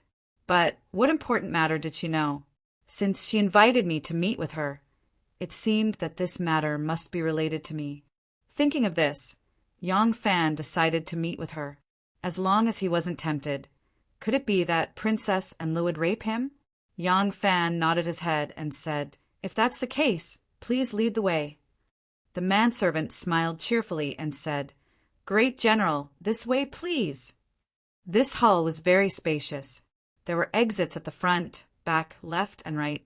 The manservant led the way to the door on the right. Yang Fan followed behind the manservant. He had just taken a few steps when he heard a commotion at the main entrance of the hall. Someone said, "Hey, you can't go in." Immediately, a clear and crisp female voice said, "How dare you? Although I have entered the path of cultivation, I am still a daughter of the royal family. You are just a lowly servant. How dare you stop me?" Yang Fan felt that the voice was familiar. He stopped and turned around to look at the door. He saw two servants wearing green clothes and small hats blocking the entrance of the hall. Coincidentally, they were slapped by a jade hand. The two of them cried out, covered their cheeks, and took 2 steps back, but they still refused to move away. The one who hit them was a Taoist nun. She was wearing a simple and elegant moon-white robe. Her shiny black hair was tied into a simple bun with a jade hairpin. Her skin was like jade, and her face was like a peach blossom. She was graceful and charming, just like a jade person. In the crook of her arm was a jade scepter. Her elegant and otherworldly appearance was like a fairy descending to the mortal world. Wasn't this Yujin Temple's Wushang Zhen Taoist elder Li Qiang? Chapter 1163. When Yang Fan saw that the person who had come was Princess Yujin, he couldn't help but feel somewhat puzzled. Why had she come? Was she also here to celebrate the birthday of the Enlu family's birthday star? The Prince of Xiang had no choice but to come. Li Qiang was a monk, so even if she refused to attend, no one could force her. Besides, this sort of forcefully barging into the princess's residence and slapping Enli's servant didn't seem like she was attending a banquet. In a flash, Yang Fan suddenly recalled that Li Qiang had sent someone to invite him to the banquet. He couldn't help but think, could she have come for me? That's impossible. What urgent matter does she have that she can't even wait for a moment and has to barge into Enli's residence? Although she's a princess, she's like the difference between heaven and earth when compared to Princess Enlu. How could she so easily offend Enlu? Could it be that Enlu has done something to anger her? Given Enli's usual arrogant conduct, this matter really isn't certain. While Yang Fan was thinking, Princess Yujin had already turned around. From the hands of a young Taoist nun, she took a book with a yellow silk cover. With a shake of her wrist, she unfurled it into a long scroll. In the Tang dynasty, thread-bound books had not yet been invented, and the whirlwind style was not in vogue. At the time, most books were folded. When the folded book was not opened, it looked no different from later books. Once opened, it looked like the memorials commonly seen in movies and dramas. When unfolded, it was a long scroll, and after repeatedly folding, it formed the appearance of a book. Li Qiang yelled, "Dog servant, open your dog eyes wide and take a good look. With the jade disc here, does this humble Taoist count as a member of the imperial family?" The yellow book in Li Qiang's hand was a jade disc. It was a book specially used to record the identity of the members of the royal family. It was the genealogy of the royal family. However, although it was called a jade disc, it was also made of paper. It did not mean that this kind of proof of identity was carved from jade. After the emperor left, the Prince of Xiang immediately took his leave. He had already left, so he did not see his daughter's angry appearance. At the time, Princess Taiping had also wanted to leave, but Princess Enlu had strenuously urged her to stay. A group of imperial princesses who wanted to curry favor with Enlu swarmed forward and invited Princess Taiping to the rear residence, where she was not present, without their elders to stop them, who would be willing to step forward and scold a princess. When Wu Yanxiu saw this situation, as the host, she naturally had to step forward and ask questions. Therefore, she left Zong Chuk behind and hurriedly went forward to welcome them. The green-clothed manservant, who was leading Yang Fan to the side room, was also very curious about Princess Yujin's actions. He stood there to watch and did not urge Yang Fan to leave. Wu Yanxiu rushed to Princess Yujin's side and cupped her hands with a fake smile, saying, "Priest Wu Shangjin, I wonder what brings you to my humble residence." Li Qiang was dumbfounded by his question and suddenly broke out in a cold sweat. But in the eyes of others, she was still a beautiful and youthful Taoist nun and could not see this change. Being questioned by Wu Yanxiu, Li Qiang could not help but feeling anxious and startled, frightened and flustered. "Oh no," she thought. "I came in a hurry and did not even think of a suitable excuse. What should I do?" In the next room, Princess Enel had already made meticulous preparations. She wore a set of torn undergarments inside and covered it with a light gauze gown. Thinking of the scene when Yang Fan entered the room and she suddenly tore open the gown and shouted that he was molesting her, causing the guests in the hall to swarm in, Princess Enel smiled, slightly coldly. Wasn't it normal for a calamitous, beautiful princess and a drunk general to appear in such a scene? At that time, She could only say that Her Highness wanted to invite this unemployed general to be her son's first teacher. Therefore, she invited him to the side room to discuss this matter. Who knew that this general was drunk and lustful and actually wanted to rape the princess? Just based on this, even if it was not enough to take his life, it was enough to ruin his reputation. From then on, he would not be able to have a foothold in Chang'an. The imperial court would also definitely punish him by demoting his position and removing his title. At that time, Yang Fan would be like a phoenix with all its feathers plucked. No matter where he was deposed to, it would only take a word to kill him. No one could understand the feeling of a trapped dragon being played by shrimps better than Princess Anil. After waiting for a while, Yang Fan still did not come over. Princess Anil became a little impatient. She also knew that Yang Fan was not willing to see her. But unless Yang Fan already knew that she was going to set him up, how could he not be curious? Did he not want to know what urgent matter she had? In order to make it easier for her to use the plan, Princess Anil had already dismissed the maids beside her. At this time, it was impossible for her to send someone to see what was going on. She could only continue to wait patiently. In the time it took for Li Qiang to be in a daze, tens of thousands of thoughts had already spun through her mind. As it turned out, Princess Yuzhen was in a hurry to see Yang Fan today because she knew that Princess Anil wanted to set Yang Fan up. Ever since Princess Anil had given up on the idea of conquering Yang Fan, she had wholeheartedly wanted to kill Yang Fan. Even though she did not say why she hated Yang Fan so much, but in front of Wu Yanxiu, she had often talked about her hatred for Yang Fan. Wu Yanxiu was very fawning on his princess wife, but he did not have any good ideas for him to deal with an outstanding general, so the matter had been dragged on like this. 2 days ago, Wu Yanxiu was on duty in the palace and had a drink with Empress Wei's nephew, Gao Chong. These two were now Yulin generals, and each controlled a troop of winged cavalry and a troop of 10,000 cavalry. It could be said that they had great power. At present, Lady Wei's arrogance reached the heavens, and she was insufferably arrogant. The two of them not only dared to drink while on duty in the palace, they drank the imperial wine brought from the palace, and the people serving them were palace eunuchs. They did not trust Yang Fan's former subordinates. They could maintain a certain level of vigilance against ordinary palace maids and eunuchs, but they were not so wary of the eunuchs promoted by the empress.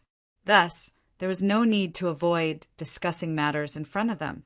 Unexpectedly, while Empress Wei used and guarded against and refused to let Er's people work in her palace, she did not pay attention to Gao Lisher, this young eunuch. Gao Lisher was now in charge of the plum job of purchasing in the palace. With this good job, he had won over many people. Of the two little eunuchs serving tea and wine for Gao Chong and Wu Yanxiu, one of them was Gao Lisher's godson. Although he was a godson, this little eunuch was actually not much younger than Gao Lisher. However, when the eunuchs in the palace ranked seniority, it was mainly based on status and had little to do with age. When Wu Yanxiu and Gao Chong were about 70 to 80% drunk, Wu Yanxiu suddenly changed the topic to Yang Fan. She said that for some reason he had offended the princess, but she had no excuse to punish him. Gao Chong had offered him this plan. Wu Yanxiu heard it and felt it was very feasible. When she went back, she was going to follow this plan. Their conversation was heard clearly by Gao Lisher's godson. He went back and secretly reported it to Gao Lisher. Gao Lisher turned back and sent the news to Princess Yuzhen through the eunuch in charge of purchasing in the palace. Princess Yuzhen might have left home, but she was still the only person in charge of this line of communication in the palace for her third brother. Gao Lisher could only contact her. After Princess Yuzhen heard the news, she immediately wanted to warn Yang Fan. However, by the time she received the news, it was already the day of Princess and Li's birthday banquet. Although Princess Yuzhen immediately sent someone to see Yang Fan, they were still one step too late. Li Qiang made up her mind and charged straight into Princess and Li's Fu. At this moment, Wu Yanxiu stepped forward and asked, Princess Yuzhen suddenly realized that there was an important link in this matter that she had not considered. How could she explain her purpose in coming? If she had randomly found some other reason, such as celebrating her nephew's birthday, and was angry that someone had obstructed her, then she would have displayed her might.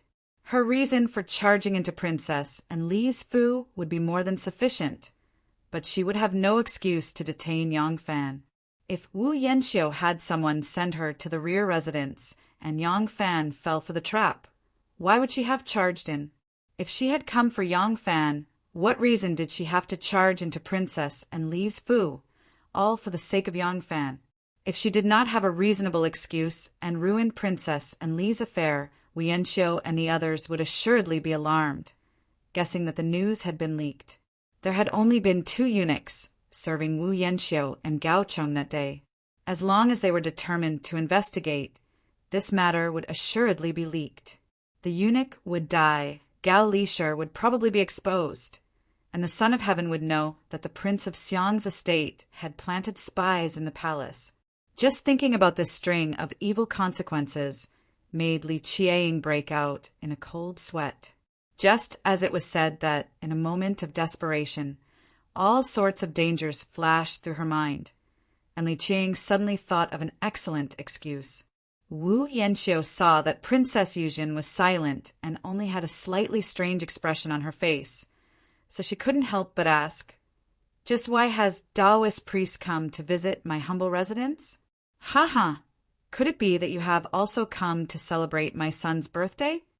Li Qiang calmed down and looked over Wu Yanxiu's shoulder at Yang Fan. In a loud voice, she said, "Great General Yang, this humble Taoist arranged an hour with you. But this humble Taoist's pot of tea is already old, and General still hasn't arrived. This humble Taoist thought that General had some important matter, but it turns out that you are here enjoying yourself." Li Qiang's words were laced with jealousy, and everyone in the hall could feel the sourness in her words. The entire hall was immediately in an uproar. It was just treating someone to tea. Was there a need to make such a big fuss just because someone was late? Moreover, this tone, this demeanor. No wonder Li Shinyang was unwilling to marry to Tufan. She already had someone in her heart. Moreover, this person in her heart was already married, and this person in her heart had an ambiguous relationship with her aunt. Hiss! Everyone sucked in a mouthful of cold air and uniformly turned their admiring gazes towards great General Yang. A hero! What's more, someone suddenly remembered that the Golden Immortal Princess also frequently went to Yuzhen Temple to reunite with her younger sister. Moreover, this Golden Immortal Princess also insisted on becoming a nun because she was unwilling to marry to Tufan. Could it be that this pair of sisters had an affair with Yang Fan? Thinking of this, their gazes towards Yang Fan were filled with admiration. This is the princess killer, ah! Although Yang Fan had already faded out of people's sight, because of this matter, his legend has been circulating in Jianghu for a long time. Li Qiang also knew what kind of ambiguity her words would attract, not to mention that she had purposely made it sound like she was jealous. As soon as the words left her mouth, 2 red clouds unconsciously flew up on her pretty face. Her eyes flickered with embarrassment and annoyance, which further confirmed the guesses in everyone's hearts. Chapter 1164. When Yang Fan heard Li Qiang's words, his heart tightened. In practically an instant, he was already sure that Li Qiang really had something extremely important to tell him. This matter was so important and extremely confidential that she didn't hesitate to humiliate herself in order to conceal her true objective. Yang Fan was a smart person. How could he not know what he should do? He immediately circulated his qi and made a blushing face. He hurriedly went forward and said to Princess Yuzhen uneasily, "Priest, I am really sorry I have missed the appointment. Attending Princess and Li's banquet today is under the Emperor's order. As a subject, how can I defy the Emperor's order? I have troubled priest to wait for me, and even personally come forward to welcome me. I am really terrified. This Yang will definitely apologize to Taoist priests later." After Yang Fan finished, He hurriedly turned around and still had a shy expression. He awkwardly avoided everyone's gaze and cupped his hands towards Wu Yanxiu and said, "I am indebted to Prince Consort's banquet. I have eaten and drank to my heart's content. I will take my leave now, take my leave." Wu Yanxiu opened her mouth, but did not say anything in the end. That green-clothed manservant did not know the princess and the couple's real intention, even though the mistress said that General Yang must be invited to the side room, but Yang Fan was bidding his male master farewell. As a house servant, how could he have the qualifications to ask him to stay? So he could only stand there without saying a word.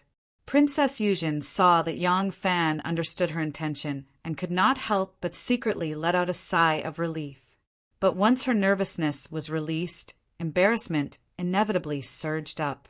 For a moment, she could not suppress the embarrassment and wished that she could find a hole to hide in. She was a young lady who had just experienced her first awakening of love, and her face was very tender. Now that she had spoken like this, it was not considered as openly declaring her love to Yang Fan. It could directly cause others to think that she had an affair with Yang Fan. It was obvious that she had already given her virginity to Yang Fan. How could she not be embarrassed? Now, Yang Fan's act was equivalent to admitting that the two of them had an affair. Princess Yuzhen was embarrassed, and her face was so hot that an egg could be placed on it. The gazes of surprise, disdain, envy, and ridicule pierced Li Qiang's face. She couldn't stand there anymore. She simply flicked her sleeves, snorted coldly, and turned to leave. With an embarrassed expression, Yang Fan hastily cupped his fists toward Wu Yanxiu. Lifting the lapel of his gown, he ran after Princess Yuzhen. As soon as the two of them left, there was a loud bang in the hall. Immediately, there was a burst of discussion. The imperial court officials dressed in purple winked at each other, beaming with joy, who said that people of high status didn't have the heart to gossip. These people were no less gossipy than the men and women in the marketplace. The only difference was that they only talked to people of the same level. Occasionally, there were a few experienced and dignified people who only twirled their beards and smiled faintly without saying a word. It looked like they were shrewd. Who knew if they were pondering over what Yang Fan said? "I will definitely apologize to the Taoist priest solemnly when I get back." And the more they thought about it, the more it left an endless aftertaste when the news reached the West Chamber, and Lu was dumbfounded. Following that, there was a deeper hatred. Li Qiang was admittedly beautiful, but could she be more beautiful than her? She knew why Yang Fan looked down on her. This was a stain that she couldn't erase, and she didn't want to erase it. She had never thought of guarding her body and heart for a man, but she couldn't accept a man being able to reject her seduction. Thus, she could only turn this into a deeper hatred. Yang Fan! And Lu sneered venomously. Her hatred was deep. In the backyard, Princess Taiping, who was drinking with the other princesses and noble ladies, also heard the news. When they heard that Princess Yuzhen, who had become a monk, had an affair with Yang Fan, the backyard immediately exploded. These bored ladies were more interested in this kind of gossip than the men. They chattered and excitedly talked for a long time before they suddenly realized that there was a Taiping who had an ambiguous relationship with Yang Fan sitting at the scene. At this time, they wanted to shut up, but it was too late. Although Princess Taiping tried her best to hide her emotions, her face was already frighteningly gloomy. A cup of dark red wine was tightly held in her hands. Her joints were so tense that they turned white. Humiliation and the pain of betrayal were like two knives, constantly twisting her heart. When Yang Fan cooperated with Li Qiang to put on that show, he knew that it would definitely cause a huge uproar. But at that time he couldn't care too much. It was even more impossible for a girl to ruin her own reputation, and he would still use a pretentious tone to clear his name. This kind of gentleman he was disdainful. Li Qiang came in an ox cart. Even though the ox cart was slow, there were only ox carts in her nunnery, and she had nowhere to find horse. Even though the ox cart was slow, it was much more spacious than a horse cart.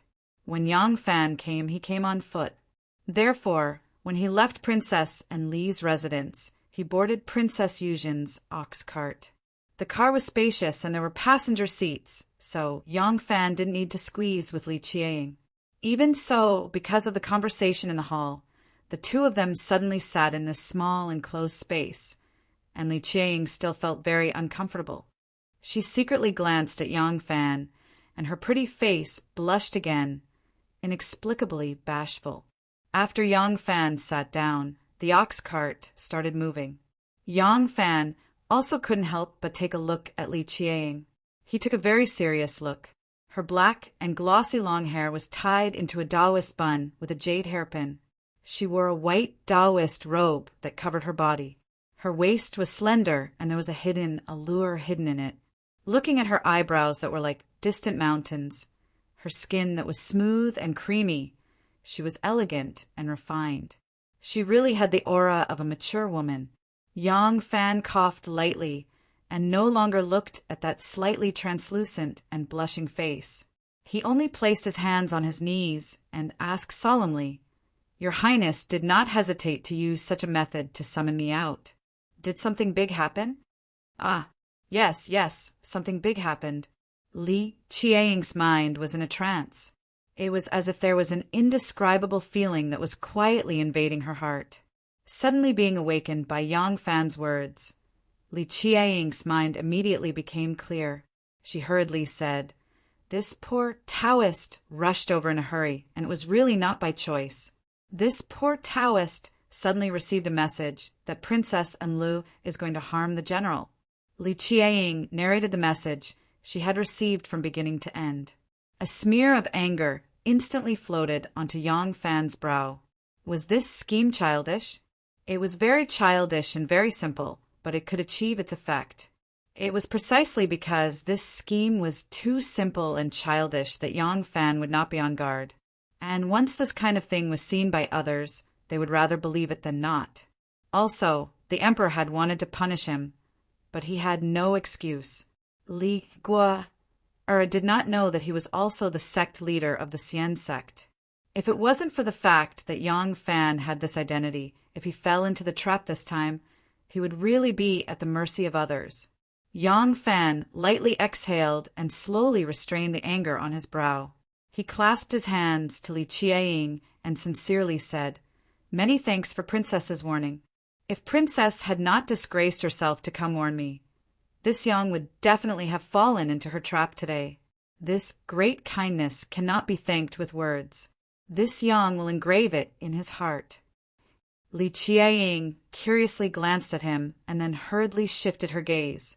For some reason, she was somewhat afraid to look at Yang Fan. Li Qiang twisted her fingers and stammered.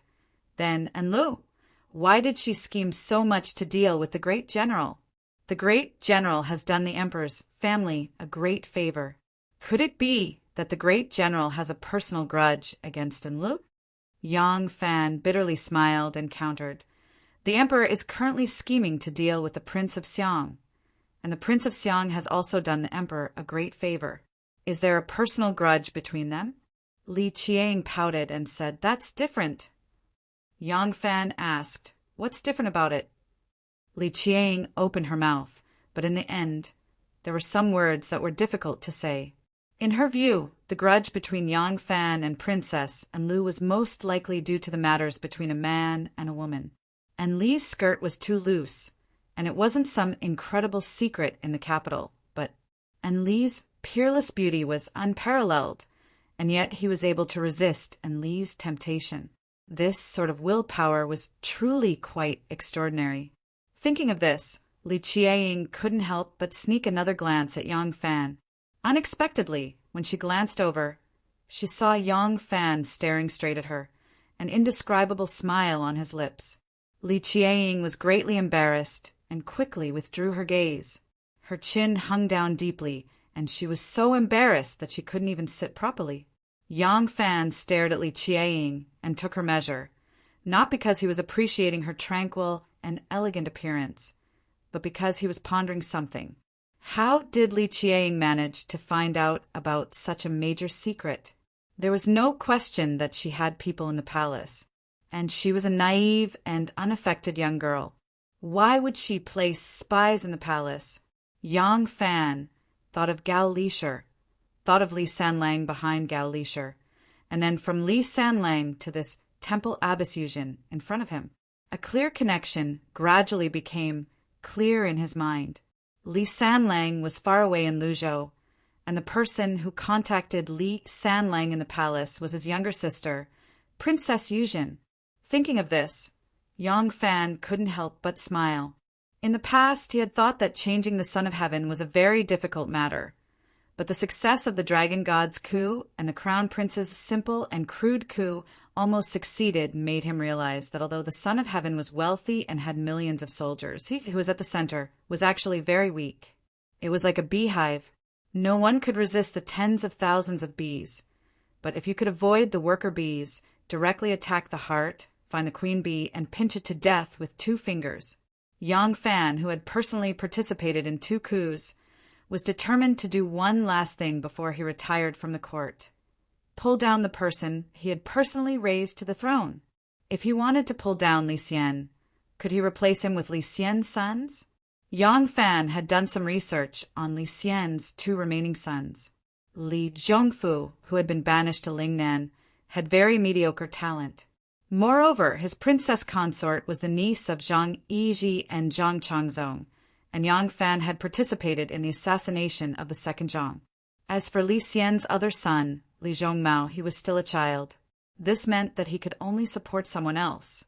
And who else could this person be besides Li Dan?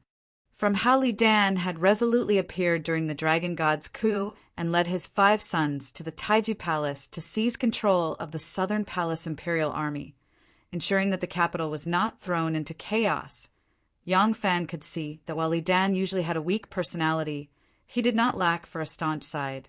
Moreover, this person had successfully educated his 5 sons and 11 daughters, making them so close to each other as siblings. This was something that Li Xian did not possess. Li Xian had a cold and indifferent personality, and the relationship between his children was also very cold. But Li Dan could not be like Li Xian. That kind of person could not raise such children. Thus, Yang Fan had already set his target on Li Dan. However, it was not just Lu Bin who had secretly probed Li Dan's intentions. Yang Fan had also sent people to probe the Prince of Xiang's intentions. Although the Prince of Xiang had been repeatedly suppressed by the Emperor, he had never had any intention of rebelling against his biological brother. As a result, Yang Fan could only take another path and reach a consensus with the Prince of Xiang's sons. Yang Fan considered the Prince of Xiang's 5 sons again and finally decided on 2 possible candidates, Li Qingqi or Li Longji. The reason why Yang Fan was so cautious with the people he wanted to interact with was that if he failed, the consequences would be unthinkable. Thus, he had to choose the most reliable person to interact with. After another round of serious analysis and selection, Yang Fan finally chose Li Longji. He pretended to prepare for war with the hidden sect and began to place troops in Lu province. His goal was to easily provide Li Longji with financial and material resources once he formed an alliance with Li Longji, allowing him to recruit soldiers and buy horses. However, while he was cautious, wasn't Li Longji the same? To the 2 of them, this was an extremely dangerous matter. Thus, Li Longji had yet to give him a clear answer. Now that he had this Princess Yuzhen, he and Li Longji could be considered to have a reliable bridge. Li Qiang had no idea what Yang Fan's knowing smile meant. When Yang Fan smiled, Li Qiang lowered her head. Her heart was like an uncontrollable little deer, beating wildly, making her feel flustered. Li Qiang stealthily swallowed her saliva and timidly asked, "Great General, what are you smiling about?" Yang Fan let out a sigh and sighed ruefully. "I was thinking that since things have already come to this, I believe that there are some things that I will have less to worry about when I do them." When the flustered Li Qiang heard these words, she couldn't help but feel alarmed.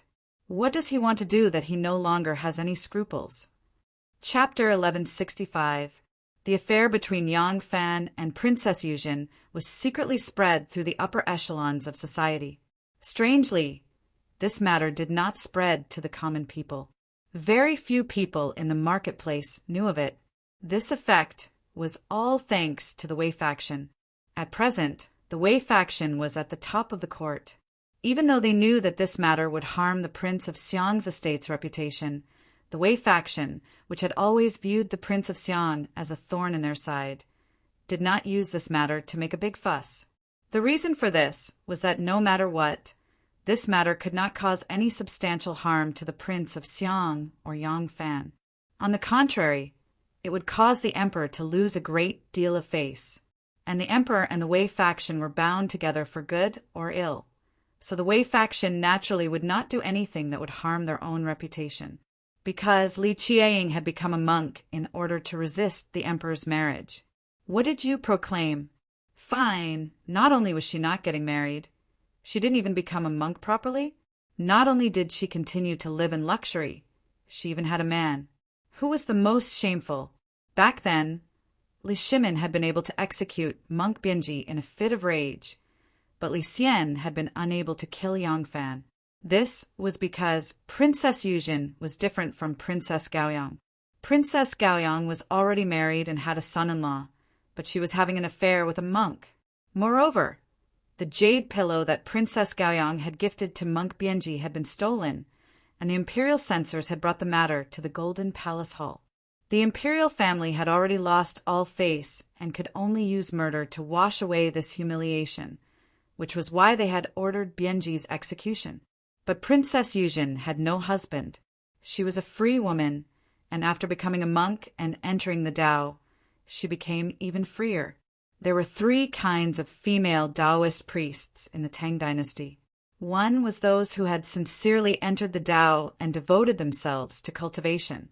Another was the daughters of noble ladies who did not get along with their husbands or were impatient with the many rules and regulations and thus became Taoist priests. The third was even prostitutes who, in order to avoid taxes, used the identity of Taoist priests to become prostitutes. Regardless of which one it was, the Taoist priests of the Tang dynasty did not have such a strict distinction between men and women, and it was very common for male guests to enter Taoist temples. In this atmosphere, what could one do to Princess Yuzhen? Even if one wanted to deal with this matter strictly, one could not do anything to the Prince of Xiang. If Princess Yuzhen and Yang Fan were to deny it, they would not have the jade pillow as evidence. In addition, the people truly in charge were Empress Wei and Princess Anil. Princess Anli's private life was not peaceful. She did not know how many dissolute things she had done. Even the common people knew about it. The common people were extremely sympathetic towards Princess Yuzhen being forced to become a nun. She dared to make a fuss about this matter. She was not afraid of drowning in their spittle. As for Wei Wei, she had a large poster painted on the Vermilion Fan on Vermilion Street. Of her had of her, and she had Wei had Fan. Chun of Zhen on, but she had on of Chen Wuji, but he on of Avon, but every few years, Yang Fan would become a figure in the eye of the storm because of a freak combination of factors. This time, the consequences were not so serious, which made him rejoice. Dynasty, Yu and Wang Yuan Qin, one emperor of Qin. In the study room, Princess Taiping carefully looked at a long list of gifts. After reading it, she nodded and said, "Well, prepare according to this list. On the 6th of next month, it will be the conscription ceremony. Don't let anything go wrong." Li Yi, the steward, answered respectfully. Princess Taiping sighed tiredly. She rubbed her eyebrows and said, "Chong Sen is a playful child. I hope he will be more sensible after he is married." Li Yi did not dare to say anything about the young master. He bowed to Princess Taiping and left. As soon as he reached the door, he saw second Langjun, Xue, Chongjian rushing in. Li Yi quickly retreated to the door and bowed to Xue Chongjian. Xue Chongjian ignored him. He stepped into the door and said loudly, "Mother, how is it going to be?" Princess Taiping put down her hand and said with a frown, "This child, why are you pestering us again? Now that the situation is delicate, why do you insist on being a soldier? Your identity is too sensitive, and you don't have to ask people to find fault with our family." Xue Chongjian was displeased and said, "Mother, are my requirements high?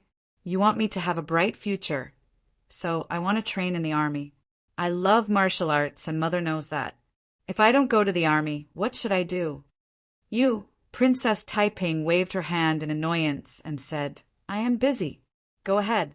I will go to the palace tomorrow and talk to the emperor."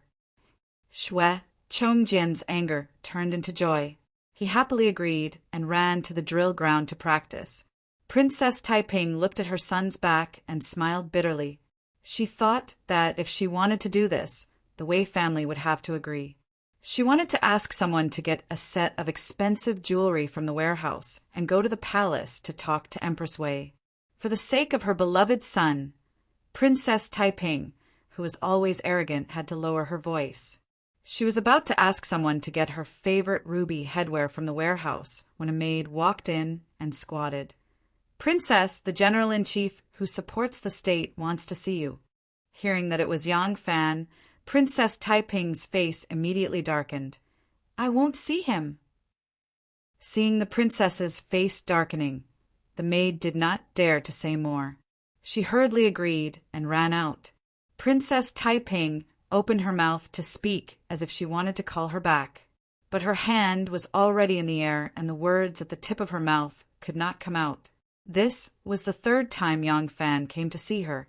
From beginning to end, she only had 2 words: "I won't see him." She did not want to listen to Yang Fan's explanation. Regardless of whether Yang Fan and Qi Ying really had an affair, she had already become a laughingstock. Perhaps what she hated was not Yang Fan, but the fact that even though her powerful mother had passed away, she still could not get rid of the shackles on her body. She could not pursue what she wanted and could only continue to live in an environment that she hated. She hated Yang Fan and hated herself even more. She was tired of everything now. Even love could not give her the passion she deserved. "General-in-chief, please return. The princess won't see you." Without waiting for Yang Fan to answer, the door was closed with a bang. Doormen were the most snobbish kind of animals. Seeing that Her Royal Highness had made Yang Fan eat closed door 3 times in a row, this doorman had no respect for Yang Fan. Yang Fan stood in front of the door. Light snowflakes fell on his head and shoulders. Very soon, they became a layer of white fluffy. Yang Fan sighed softly. Carrying the snowflakes on his shoulders, he walked down the stone steps. Rin Wei led a fine horse. Yang Fan adjusted the saddle and stirrup. The group of people slowly went away and gradually merged with the snow. Yang Fan could not tell Princess Taiping the truth that Princess Yuzhen was looking for him. Princess Taiping did not hesitate to humiliate herself to keep this secret. As the person who was rescued, he could not shamelessly reveal this secret in order not to be misunderstood.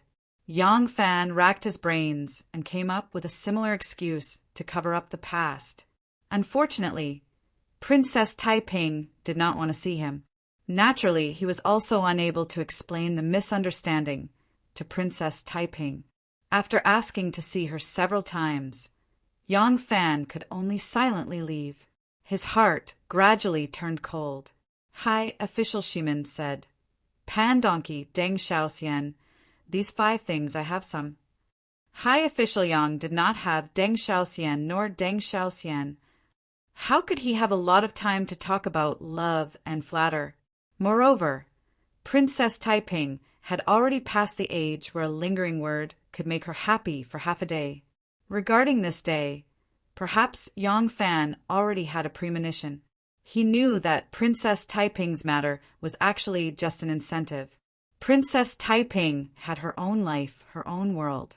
After she became middle-aged, the passion between a man and a woman gradually faded away. More of her energy was focused on her family and children. The 2 of them did not have a common child, and they also did not have a common family. Unconsciously, their feelings faded away. It was a matter of course. Love, no one knew where it started, and no one knew where it ended. This was probably the truest portrayal of if life is only like the first meeting.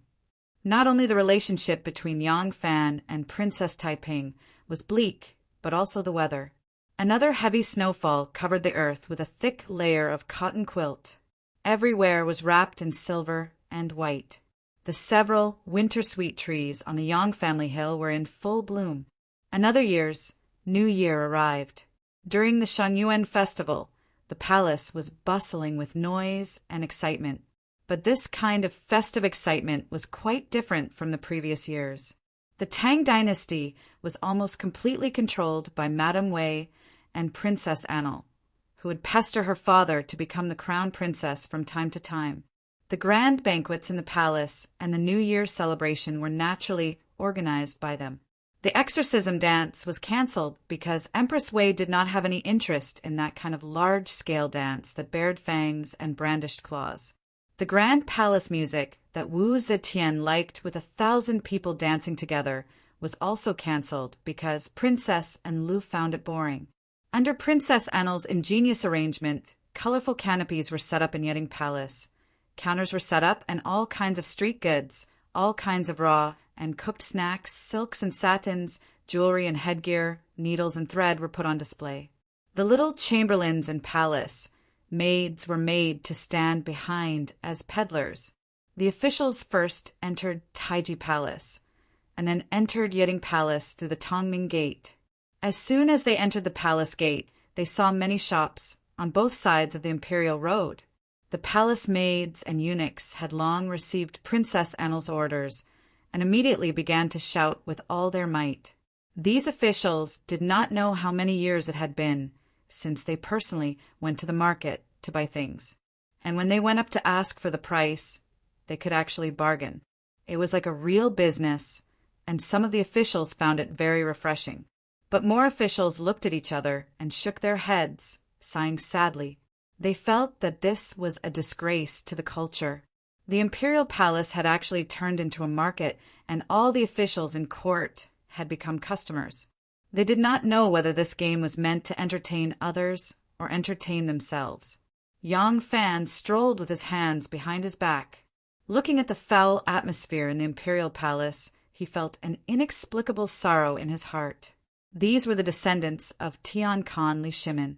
Even though Yang Fan had always disdained the only female empress in history, Wu Zetian, but he had to admit that if the owner of this imperial palace was still Wu Zetian, at least she would not trample on the imperial power to this extent.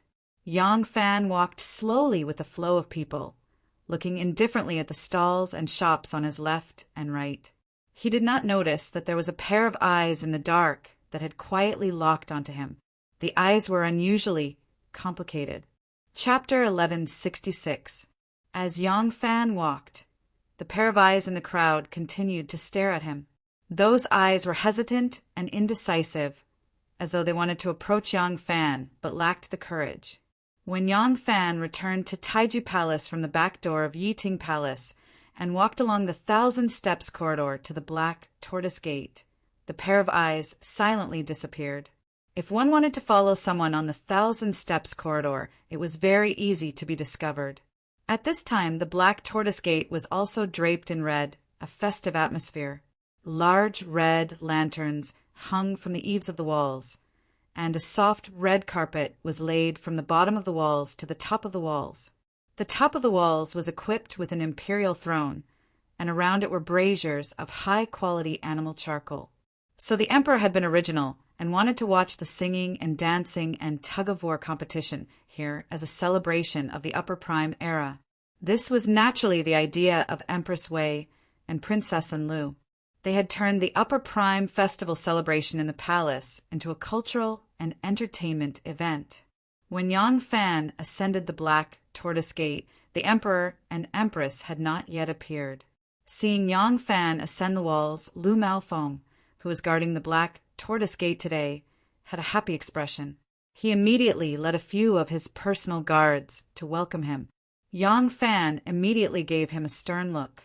Currently, there were many high-ranking officials of the imperial court standing on top of the city walls, talking loudly. Yang Fan did not want the scene to fall into their eyes, to let them know that he still had great control over his 10,000 cavalry. Moreover, Yang Fan did not want to make things difficult for Lu Maofeng and the others. He knew that the cavalry were not having an easy time right now, ever since the Wei brothers had taken over the cavalry. In order to quickly take control of this armed force, they had used what they thought was the most effective method: severe punishment. Large numbers of soldiers had been severely punished by them with all kinds of excuses. Many middle and low-ranking officers were not spared. 2 days ago, even a high-ranking general like Huang Xuchang had been whipped by Wei Bo for the slightest bit of rebuttal. Lu Maofeng was not lacking in scheming. As soon as he saw Yang Fan's expression, he immediately turned his feet slightly. Originally, he was leading a few of his bodyguards to greet him, but at this moment he brushed past Yang Fan's shoulder, as if he had something urgent to attend to. He didn't immediately stop or turn his head. Which of the ministers on the city wall wasn't a shrewd person? That kind of action would be too obvious, and it would instead arouse suspicion. When the two of them passed by each other, Yang Fan slightly lowered his head and gave him a look of approval without anyone noticing. Ever since Yang Fan was demoted to the position of great general who supports the nation in name only, all the officials knew that Yang Fan had lost his power. Now that even his former subordinates were estranged from him, they could not help but secretly sigh at the fickleness of the world. However, when it came to their turn, no one went to add flowers to brocade. As soon as Yang Fan stood on the city wall, the surrounding ministers, intentionally or unintentionally, immediately moved away, clearing an empty space within a radius of 3 zhang around him. No one wanted to be the emperor or empress to see themselves standing together with Yang Fan when they ascended the city wall. The officials who ascended the city wall after Yang Fan swept a glance at the top of the city wall and tacitly avoided him. But there was one person who hesitated for a moment and then strode over and stood shoulder to shoulder with Yang Fan. This person was the one who had been secretly following Yang Fan all the way from Yeding Palace. It was not that Yang Fan was not aware of the crowd's avoidance. Although he did not mind, he could not help but have a strange feeling in his heart. At this time, there was someone who dared to come close to him. Yang Fan was rather surprised. When he saw the person, clearly he was even more surprised. This person was Princess Taiping's son, Xue Chongjian. Yang Fan and Princess Taiping had an affair, but now he was standing so close to her son. How could he act freely? Yang Fan's expression was slightly awkward, but the awkward expression was fleeting. He then smiled and nodded to Xue Chongjian. Xue Chongjian's face heated up, and he hurriedly turned his face to look down the city wall.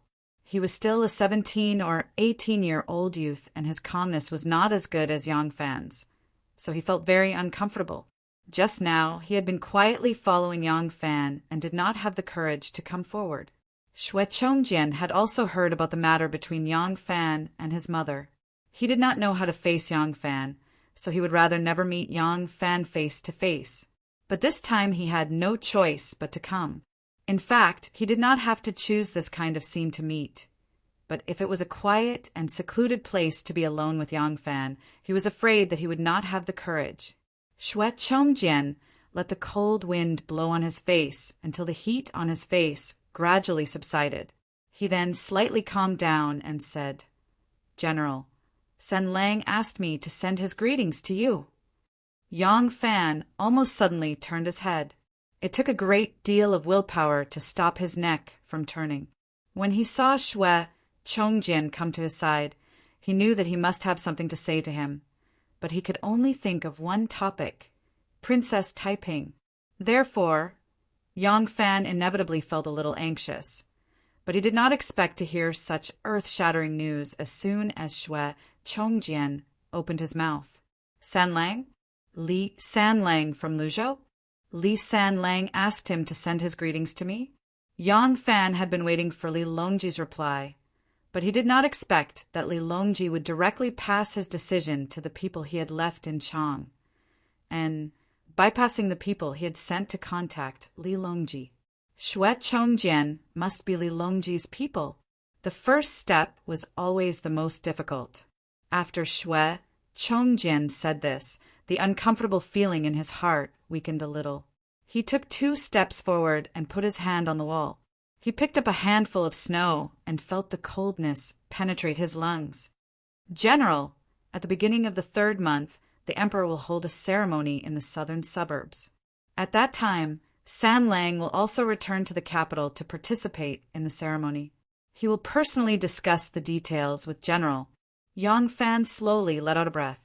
He could already confirm that Xue Chongjian was Li Longji's people and an absolute confidant. After Li Longji went to Luzhou, he was clearly worried about his father and brother who were trapped in the capital, so he had his younger sister collect information in the capital for him. Even though he was in Luzhou, he could still know everything that was happening in Chang, and like the back of his hand. But this alone was not enough. He still needed an emergency force. His father and brother were important targets under the court's surveillance. If the emperor decided to deal with them, they would be helpless as they were in the game. In order to escape danger, the only hope was for a new force to emerge, and this new force was undoubtedly Xue Chongjian. Yang Fan looked at Xue Chongjian and saw a calmness in his eyes that did not match his age. There was not a single trace of the crude martial artist in him. It was said in the streets that the second son of the Princess Taiping liked martial arts and hated literature, that he was a crude martial artist who would often get together with a group of young heroes of the capital to hunt and practice martial arts. He did not engage in proper work. Now it seemed that Xue Chongjian had actually draped himself with an excellent layer of protection. But then he thought about Li Longji's careful arrangements, and Yang Fan's heart trembled. This Li Sanlang is not simple. Xue Chongjian faintly smiled. Sanlang and I have always been on the same wavelength. Correct. After Sanlang left the capital, I was the one to secretly coordinate and protect the prince of Xiang's safety. However, my strength is actually very limited. At the most, I can play the role of raiding the execution ground and breaking into the celestial prison at the crucial moment. Xue Chongjian said, I originally thought that if I could hold a military position in the Featherwood Guard, it would be best if I could command 10,000 cavalry. Even if I could only command a brigade of elites, and a cavalry that could come and go like the wind, I could still become a true surprise force at a crucial moment. Alas, Xue Chongjian lightly sighed and loosened his grip, letting the ball of snow fall to the ground and sink into the soft snow. Alas, the emperor is also very wary of my family. Mother sent a generous gift to the empress, but she was still unable to get me a military position. She only gave me the position of Deputy of Rights, which is of no help to me, haha. Xue Chongjian gave a self-deprecating laugh, then added, Now that the Wei clan has monopolized the court, no one can predict whether or not they will suddenly attack and do something. In Luzhou, Sanlang is most worried about the prince of Xiang's safety. He said that if something unexpected happens, he hopes that Great General can lend a hand to the Prince of Xiang's residence to ensure the Prince of Xiang's safety. Yang Fan is very good at understanding his own position, not becoming arrogant just because Li Longji has a request for him. He lightly nodded his head and replied, The Prince of Linzi is too polite. Since this Yang wishes to serve the prince, this matter is naturally within this Yang's responsibility. The emperor and empress had arrived, and the yellow silk umbrella canopy could be seen from afar. Li Xian and Empress Wei ascended the city walls hand in hand. Closely following behind them is Princess Annel, dressed in a snow-white fox fur coat, resembling a plum blossom in the snow. Princess Annel followed her imperial father and Empress Wei to the top of the city walls. Sweeping her charming eyes over the crowd, she arrogantly and gracefully made her way to her seat. As the crowd on the city walls gathered, she did not notice Yang Fan standing in a corner. A yellow wall has been erected behind the emperor's seat to keep out the cold wind. After taking his seat, Li Xian chuckled. This year is the Upper Yuan. We do not wish to entertain ourselves with geishas. My beloved subjects are all talented. Why don't you display your talents and enjoy the company? Zongchuk, Wei Bo, and the rest hurriedly applauded. In order to curry favor with the Emperor and Empress Wei, Minister of Works Zhang Shi and Minister of Agriculture Zhao Wen rushed to recommend themselves. Your Imperial Majesty's words are reasonable. This subject is willing to perform a dance to attract jade. These two officials were used to flattering and fawning. Princess Anil is currently in the midst of repairing Dinkuan Pool. She has recruited a large number of teachers from the commoners and borrowed a large number of manpower from the Ministry of Works and the Sinong Temple. In order to curry favor with Princess Anil, these two officials did everything they could. In order to curry favor with Princess Anil, when the Minister of Agriculture, Zhao Wen, was escorting people to Ding Kuan Chi, he even rolled up his sleeves and personally pulled a small cart to help transport a few carts of earth. It was rare to see a dignified, third-rank high official like this. Empress Wei saw the officials enthusiastically and was delighted. She said, "Since it is so, why don't we let Minister Zhang dance first?" Zhang, she cast a complacent glance at Zhao Wen. Immensely pleased with himself, he walked forward and let the musicians play a piece of music.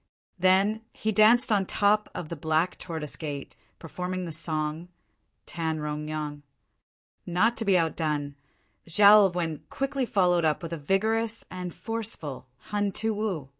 Those who could neither dance nor sing recited a passage of scripture or recited an ancient poem. In any case, they just had to choose something auspicious to say. This way, they would receive Li Xian's praise and rewards. These officials were usually serious and solemn. At this time, they were displaying their talents. In order to curry favor with the Emperor and Empress, they were even more bashful and ugly. Even the palace maids and eunuchs serving at the side could not help but laugh. Yang Fan watched coldly from the side.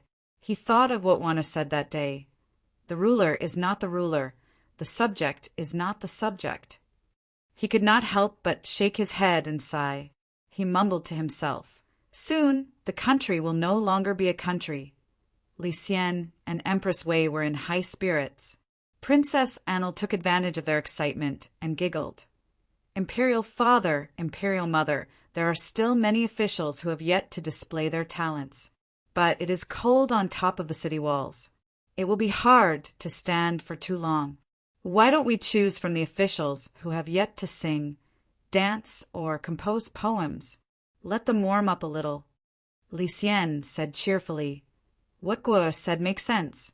Everyone, if you have not sung, dared to sing or compose poems, come out for the tug of war." The officials who thought they had escaped a calamity immediately had bitter expressions on their faces. But seeing the emperor's enthusiasm, they did not dare to refuse. Preparations had already been made at the bottom of the city walls.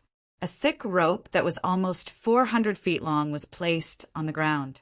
2 large flags stood in the middle as a boundary. The officials pushed and shoved each other and reluctantly selected a group of people.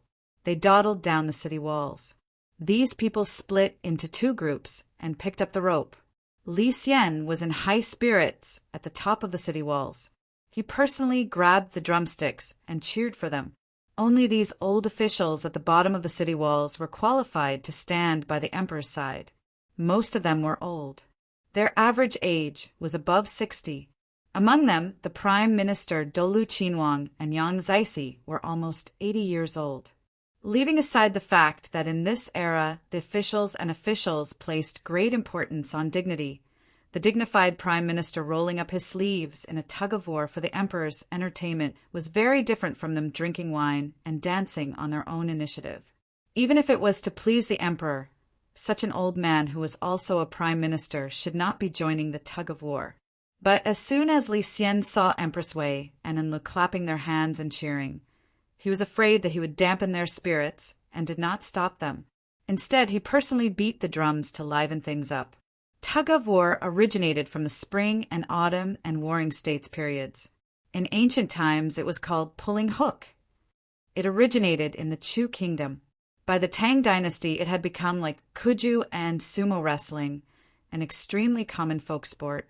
However, the tug-of-war this time was no small matter, because the participants were not young and strong men, but the civil and military officials of the court. As the drums rang out, both sides gave a low shout and used their strength to start the tug-of-war. Don't look at how unwilling they were. But once they actually began to fight, they couldn't help but be competitive. Many of the white-haired and white-bearded elders on both sides gritted their teeth, their faces red to the ears. The two sides fought like a seesaw for a long time. One side gradually gained the upper hand. Their morale couldn't help but rise. Following the chant that the young eunuch shouted, they suddenly pulled with all their strength. With a boom, both the winning and losing sides fell to the ground. The losing side fell flat on their faces, admittedly looking ugly. The winning side fell flat on their faces. Empress Wei and Enlil watched from the top of the city wall and laughed so hard their stomachs hurt. Many of the palace maids and eunuchs also covered their mouths like gourds. Li Xian threw down the drumsticks and laughed loudly. Come, the winning side, each person will be rewarded with 5 bolts of colored satin. The losing side, before he could finish, there was a sudden clamor below the city wall. Many people gathered around, as if something had happened. Li Xian's brows furrowed. Leaning against the wall, he looked down. In a short while, a eunuch flew up to the top of the city wall like a gust of wind. It was the martial artist Yang Sisu. Yang Sisu's face turned green. As soon as he reached the black tortoise gate, he anxiously reported to Li Xian, "Your Majesty, it's not good." Yang Xianggong tripped and fell unconscious. Dolu Xianggong choked and cut his forehead. Blood is pouring out. What? When Li Xian heard that 2 old prime ministers, nearly 80 years old, had such an accident because of a tug-of-war, his expression immediately changed. If something happened to these 2 people, it would be difficult for him to escape the judgment of an absurd emperor in the history books. With an ugly expression, Li Xian stood up from his throne. Quickly take Zhen to see my husband and summon the imperial physician immediately." Li Xian followed Yang Sisu down the city wall in a hurry. Seeing that something had happened, Empress Wei and Princess Enlil couldn't help but be displeased. Empress Wei furrowed her brows and said, "What a disappointment! Let's go, let's return to the palace." And Lu said, "Yes, daughter will accompany Nyangqin to talk." And Lu took Empress Wei's arm and was about to leave the city wall when she suddenly saw a tall and straight figure walking down the stone steps. That figure's back was somewhat lonely, like a pine tree under heavy snow, carrying an indescribable pride. Chapter 1167. Yang Fan really could not stand the scene of important officials being played like monkeys. He could not stand the behavior of some people who did not hesitate to play clowns in order to flatter the emperor, so he left early. After Yang Zixi was rescued by the imperial physician, he slowly regained consciousness and was immediately sent back to his residence to recuperate. Though Lu Qinwang did not faint, he only fell and hurt his head. After a simple bandage, he was also sent back to his residence. These 2 people, one was 80 years old, the other 79 years old. They were already at the age of a candle in the wind. In this tug-of-war, they fell down heavily and were ruthlessly pressed down by someone. Whether there would be more serious consequences, it was hard to predict.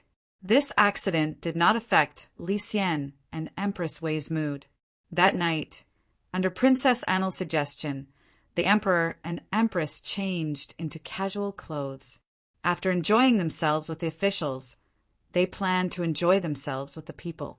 They changed into casual clothes, but it was not because they wanted to visit incognito, but because it was convenient to travel. All the palace maids and eunuchs of the 6 Shang and 24 departments, except for some essential personnel to stay behind, all carried lanterns and accompanied the emperor and empress. Thousands of palace maids and eunuchs, plus a large number of guards in casual clothes, surrounded the emperor and empress. This was a huge procession in itself. In addition, the people of Chang and flocked to this grand scene for the first time. This year's Lantern Festival was especially lively. But at dawn, when the procession returned to the palace steward did a head count and was shocked to find that almost 1/3 of the palace maids and beauties had disappeared. In recent years, there had been frequent coups d'état in the imperial court, and some of the normal management in the palace had also been affected. Originally, there was a draft every 3 to 5 years to select some young palace maids. If the palace maids over 25 could not become female officials or did not hold important positions, most of them would be released back to the capital. But in recent years, there had been no such large-scale rotation. As a result, taking advantage of tonight's lantern-bearing procession through Vermilion Bird Long Street, as well as the fact that there were too many people at night and nobody was watching over them, several thousand palace maids actually escaped without a trace. There was no curfew for the 3 days of the Lantern Festival. After so many years, the palace maids had a certain amount of savings. They brought them with them in advance. Once they escaped, most of them left Chang'an overnight. This made Li Xian embarrassed and angry. The only thing that comforted him was that none of the eunuchs had left. Empress Wei was also very upset. But if this matter was publicized, it would be a scandal for the royal family. The household registration system was not so strict at this time. Did they have to search the world to find the escaped palace maids? Moreover, the women chosen to enter the palace were all good-looking. If it was a man who escaped, it would be hard for him to make a living. However, there was no need to worry that no one would want these women. Even if they really investigated, it was likely that only a few of them would be found, even if the world was turned upside down. Helpless, Li Xian and Empress Wei could only swallow their anger. But with such a large-scale escape, it was inevitable that the news would leak out. When Yang Fan heard of this matter, he couldn't help but bitterly smile. Preposterous! Preposterous! Nothing could surpass this. Family affairs of the palace maids, during the lantern, one not to do, but she of the emperor to, and could to her, during the Lantern Festival, one was the busiest in charge of the palace affairs. She could not rest until after the Lantern Festival. Ba covered thousands of miles of snowy plains. When the weather was fine, there were often wild animals looking for food. Sometimes there were foxes and wolves. This was the happiest day for those who were not afraid of the cold and liked to go hunting. Today, Yang Fan also brought a group of attendants with him. He rode Ba with Wan and went hunting to relax. Yang Fan finished dressing up. He wore a fur coat, a bow, and a sword. He looked tall and strong, handsome and fierce. Wan Ai's temperament was completely different from his. Although she was also wearing men's clothes, she was incomparably beautiful. She wore a shoe brocade robe with a round collar and narrow sleeves. Her waist was tight with a leather belt. She wore deerskin boots and a gray cloak. Her lips were red and her eyes were clear. Her skin was delicate like peach blossoms. He was so handsome that women would inevitably be dazzled by him. Men who liked men would probably feel their hearts sway even more when they saw him. Wan Eri's horsemanship was not bad. Her archery was not bad either. She rode her horse lightly and her movements were agile. When her cloak fluttered, she looked even more valiant. Suddenly, Wan knocked an arrow and shot from a distance. Every time she shot, she would get something. Now, there was a string of fat rabbits on her horse. Wan shot another arrow, and a gray rabbit was shot. It rolled on the ground and stopped moving. The guard hurriedly urged his horse to pick it up. Wan looked back at Yang Fan and smiled. Hee, today's outing has been fruitful. Yang Fan smiled and said, "You look so happy. Don't catch a cold." As he said this, he leaned over and helped her tie the loose foxtail around her neck. Wan smiled sweetly at him. She enjoyed her Longjuan's gentleness. Yang Fan helped her tie her foxtail and said with a smile, "Waner is a talented woman of the present age, but you have never recited a poem in front of me. Right now the scene on the beach is magnificent. Does Miss Shangguan want to express your feelings?" "Longjuan's order, I will obey," Shangguan Waner replied with a smile. She gently shook her whip.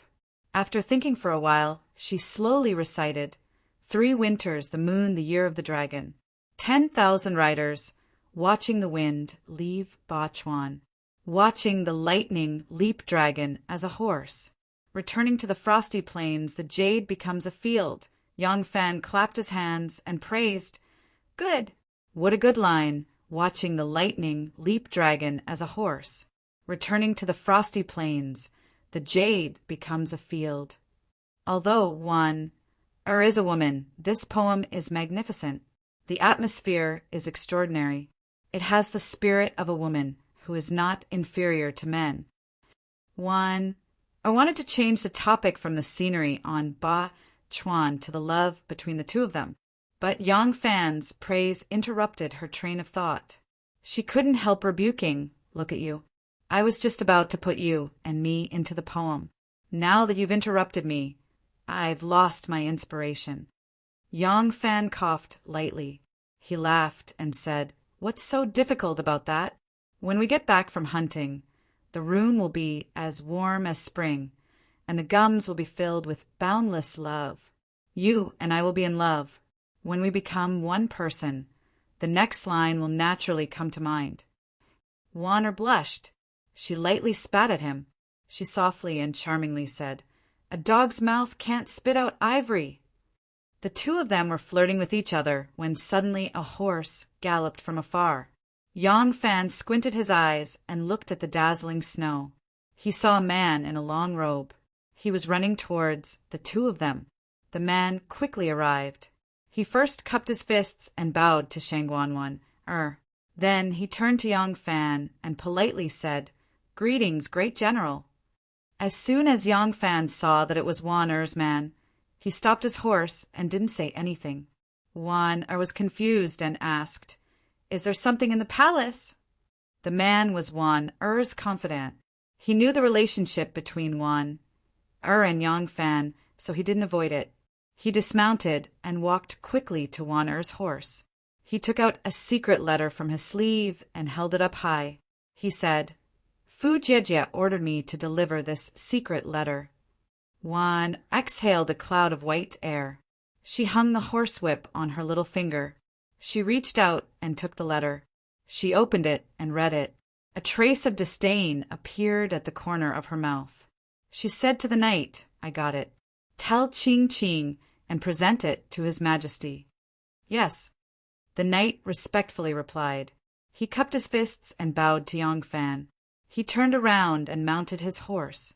Yang Fan rode his horse closer and asked, "What's wrong?" One said, "I don't know where Wei Yuan Chuk of Swanzhou Yanjin Henan heard that I usually stay outside the palace. He wrote a letter to the court to impeach me. He said something like, the palace maids of the previous dynasty have to live outside. They can come and go without restrictions. Traffic is requested. He wants the court to ban it." Wan shook the secret letter in her hand and said with contempt, "Another pedantic scholar who does whatever it takes to get the emperor's attention. I don't want to go in and out of the palace. If he really has the ability, then he can kick me out of the palace. I can't ask for more." Wan was dressed in men's clothing. She was elegant and handsome. Now the corner of her mouth curled up. Her black and white eyes squinted. She looked even more mischievous. Yang Fan looked at her with pity and love. He couldn't help but say, "It's been hard on you." Don't worry. If I succeed and retire, I will take you with me to live in seclusion." Wana looked at him and said, "Are you serious? You won't lie to me again, will you?" Yang Fan said seriously, "Of course. But when that time comes, you can only be a wife who takes care of your husband and children. You won't have the honor you have today, and you won't have the power you have today. Don't regret it." Wan smiled sweetly. Her voice was soft but firm. Nothing can compare to a hug from you, Langjun. One won't regret it. One, his words were said with deep affection. Yang Fan heard it, and his heart was stirred. For a moment, the two of them looked at each other, their eyes intertwined. They were intoxicated. Ba returned from hunting. As soon as he entered Longqing Square, Yang Fan's expression became a little strange. Wan had rested for 3 days and was returning to Longqing Square, so the two of them went the same way. But Yang Fan had another place to go after returning to the city. He found it difficult to talk to Wan, because he was going to Yujin Temple. Along the way, a magnificent lake appeared in front of them. The plain and elegant Yujin Taoist temple next to the lake also came into view. Yang Fan had no choice but to bite the bullet and say, "Wana, you go back first. Cough, cough, I still have something to do." Oh, Wan glanced at where Yujin Temple was. Her eyes turned and looked at him with a faint smile. She said, "Are you going to visit Li Shinyang?" Even though Yang Fan was thick-skinned, he couldn't help but be embarrassed by Wan Er's words. He hurriedly explained, "Wan Er, you know the reason." "How could I cough?" Wan covered her mouth and laughed. She said, "All right, I naturally understand. You go. Even if you really want to do both work and work, it's nothing." Yang Fan was choked by her words. He couldn't help but cry out, "Wana." Wan smiled but said half-truthfully, "I know a little about Chiang's temperament. This girl is better than Taiping's wife." Women, Yang Fan looked at Wan Er's receding figure and smiled bitterly to himself. In the beginning, Taiping forced her to make a poison oath, and from then on, she and Taiping had a grudge. Later on, although because of her, the two of them reconciled, and when they were together, they always looked like they were in love with each other. Unexpectedly, the affection on the surface was actually fake, and the grudge between the two of them was already this deep. As a matter of fact, Wan who had always been generous and virtuous, seized the opportunity to give Taiping a taste of her own medicine. Chapter 1168. After Princess Yujin barged into Princess and Li's residence that day, causing people to misunderstand the relationship between her and Yang Fan, Yang Fan had to frequently visit Jade Truth Temple. They had to continue this fake show to ensure the safety of the spies in the palace. At the same time, it was beneficial to cover his contact with Li Sanlang. Li Longji wanted to return to the capital to participate in the grand ceremony. He would arrive in the capital in a few days. Jade Truth Temple was the best place for the two of them to meet for the first time. Yang Fan walked up the stairs and arrived at the foot of the mountain gate. Suddenly, he thought of Li Qiaying's beautiful face and the rumors between the two of them. For a moment, he really felt like his heart was like a monkey running amok. Ambiguity was a kind of poison. It could unknowingly corrode a person's heart. The snow on the stone steps had been swept away, but there was a thin layer of ice. Yang Fan had some thoughts in his mind. His foot slipped, and he almost fell. Luckily, he was an expert. He quickly steadied himself. His face was slightly hot. "What nonsense are I thinking about? Do you want an old cow to eat young grass?" Moo! At the right time, a cow mooed. A big green cow strolled in, swaying its big horns. It slowly walked over while chewing on a bunch of hay. When it saw Yang Fan, the big green cow arrogantly glared at him and slowly walked over. "Aya, great General Yang." The little Taoist nun Ning Xiang walked over with a bucket of water. When she suddenly saw Yang Fan, she hurriedly put down the bucket and smiled sweetly at him. Yang Fan smiled. "Hello, Taoist Ning Xiang. Is Temple Master Jade Truth here?" Ning Xiang hurriedly nodded. Yes. Great General, please." Ning Xiang strenuously lifted the bucket, but it was snatched away by Yang Fan. He smiled and said, "Let's go." The water bucket in Yang Fan's hands was as light as a feather. Ning Xiang took small steps and followed beside Yang Fan. When they reached the backyard, Yang Fan passed the water bucket to her. Ning Xiang's eyes were like crescent moons as she sweetly said, Thank you, great general.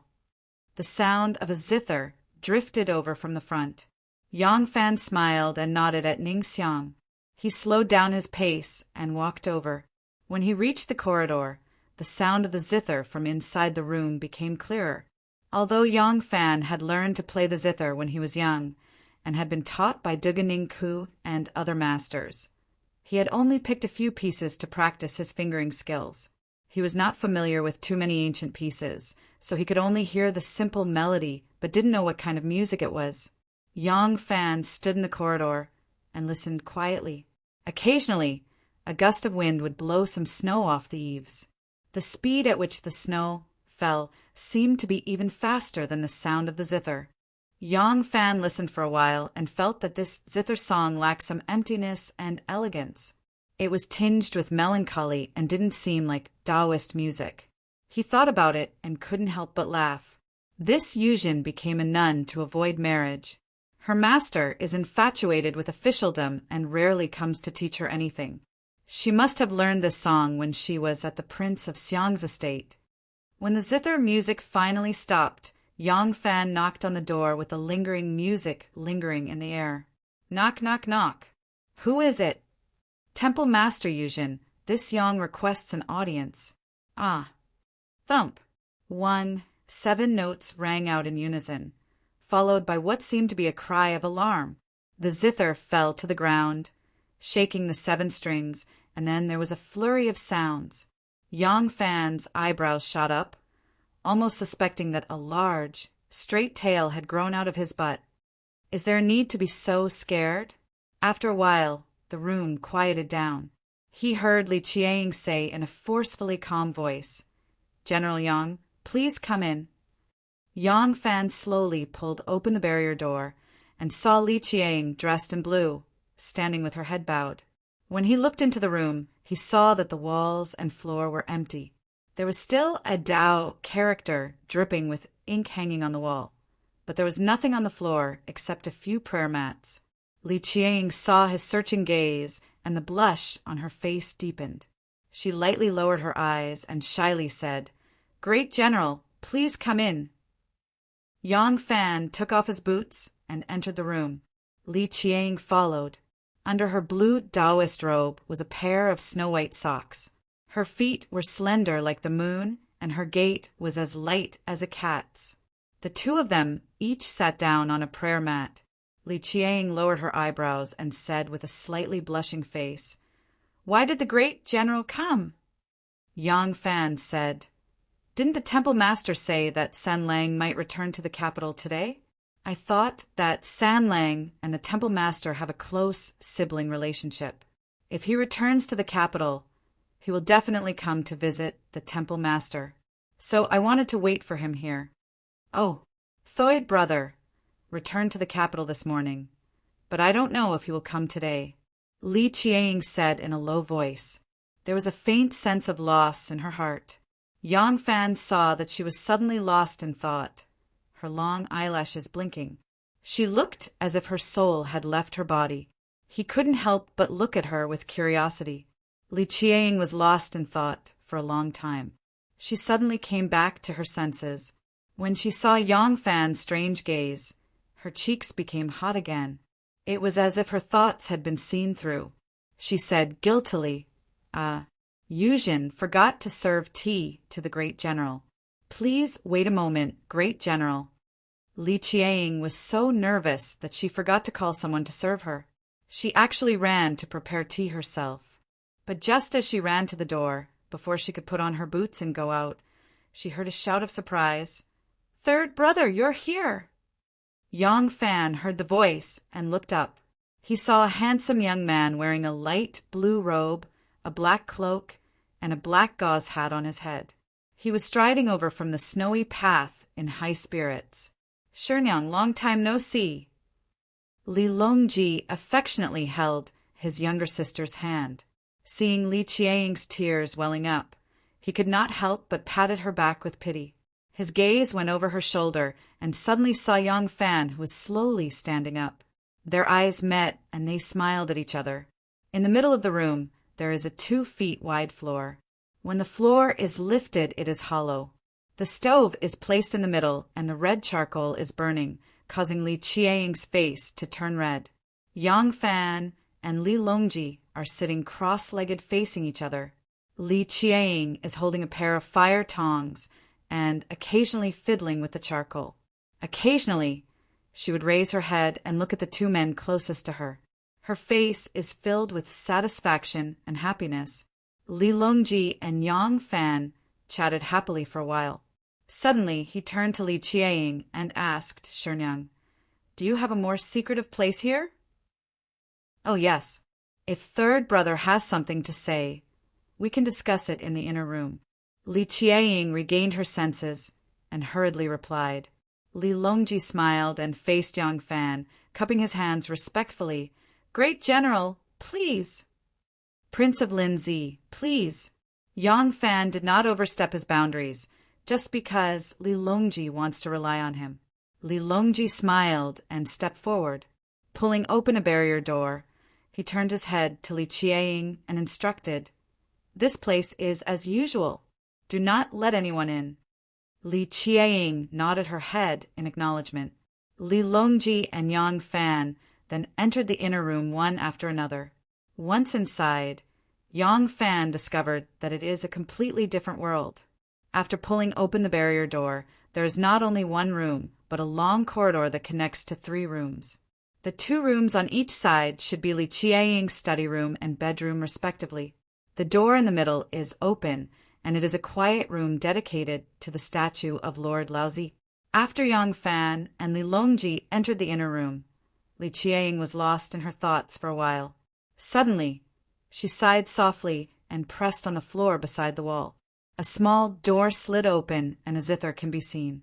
Li Qiang took out the zither and placed it on her knees. After a careful inspection, she realized that she did not break the zither in her panic. She heaved a sigh of relief, but soon let out another long sigh. She didn't know when she had started to become sentimental.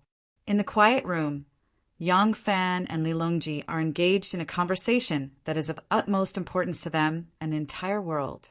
Li Longji remarked, "During the Dragon God's coup, there are many meritorious officials. But in my opinion, there are only 2 people who contributed the most." Yang Fan smiled. "I am all ears." Li Longji said, "The first one is my father. If it weren't for my father breaking into the Southern Yamen, controlling the 16 guards of the Southern Yamen, and suppressing the North Gate Imperial Army to not act rashly, the situation on that day would have been a mess." Yang Fan nodded and said, "What Sanlang said is very pertinent. Everyone thinks that Zhang Genji and the other have contributed the most. But in my opinion, at the critical moment, the only thing that can be relied on is martial power. If there is no martial power to rely on, everything is just an illusion." At first, Yang Fan still respectfully called him Junwang. But under Li Longji's repeated insistence, Yang Fan changed to call him Sanlang. This was the title used by the closest people nowadays. Li Longji pointed to Yang Fan and said, "The other one is you, Erlang. If it were not for you opening the Xuanwu Gate and allowing us to enter, we would have ended up like Crown Prince Zhongjun in the coup that day." Yang Fan did not want to boast, so he just smiled and said nothing. Li Longji sighed and said, "Now that things have come to this, where are the meritorious officials? Zhang, Genji, Huan Yanfan, and the others were first promoted, but secretly demoted, and then they were deposed. In the end, they died tragically in the hands of Zhou Yong and the others. My father and Aunt Taiping were conferred the title of Prime Minister of the Kingdom, and Aunt Taiping was conferred the title of Jingguo Princess. Their etiquette is like that of an emperor.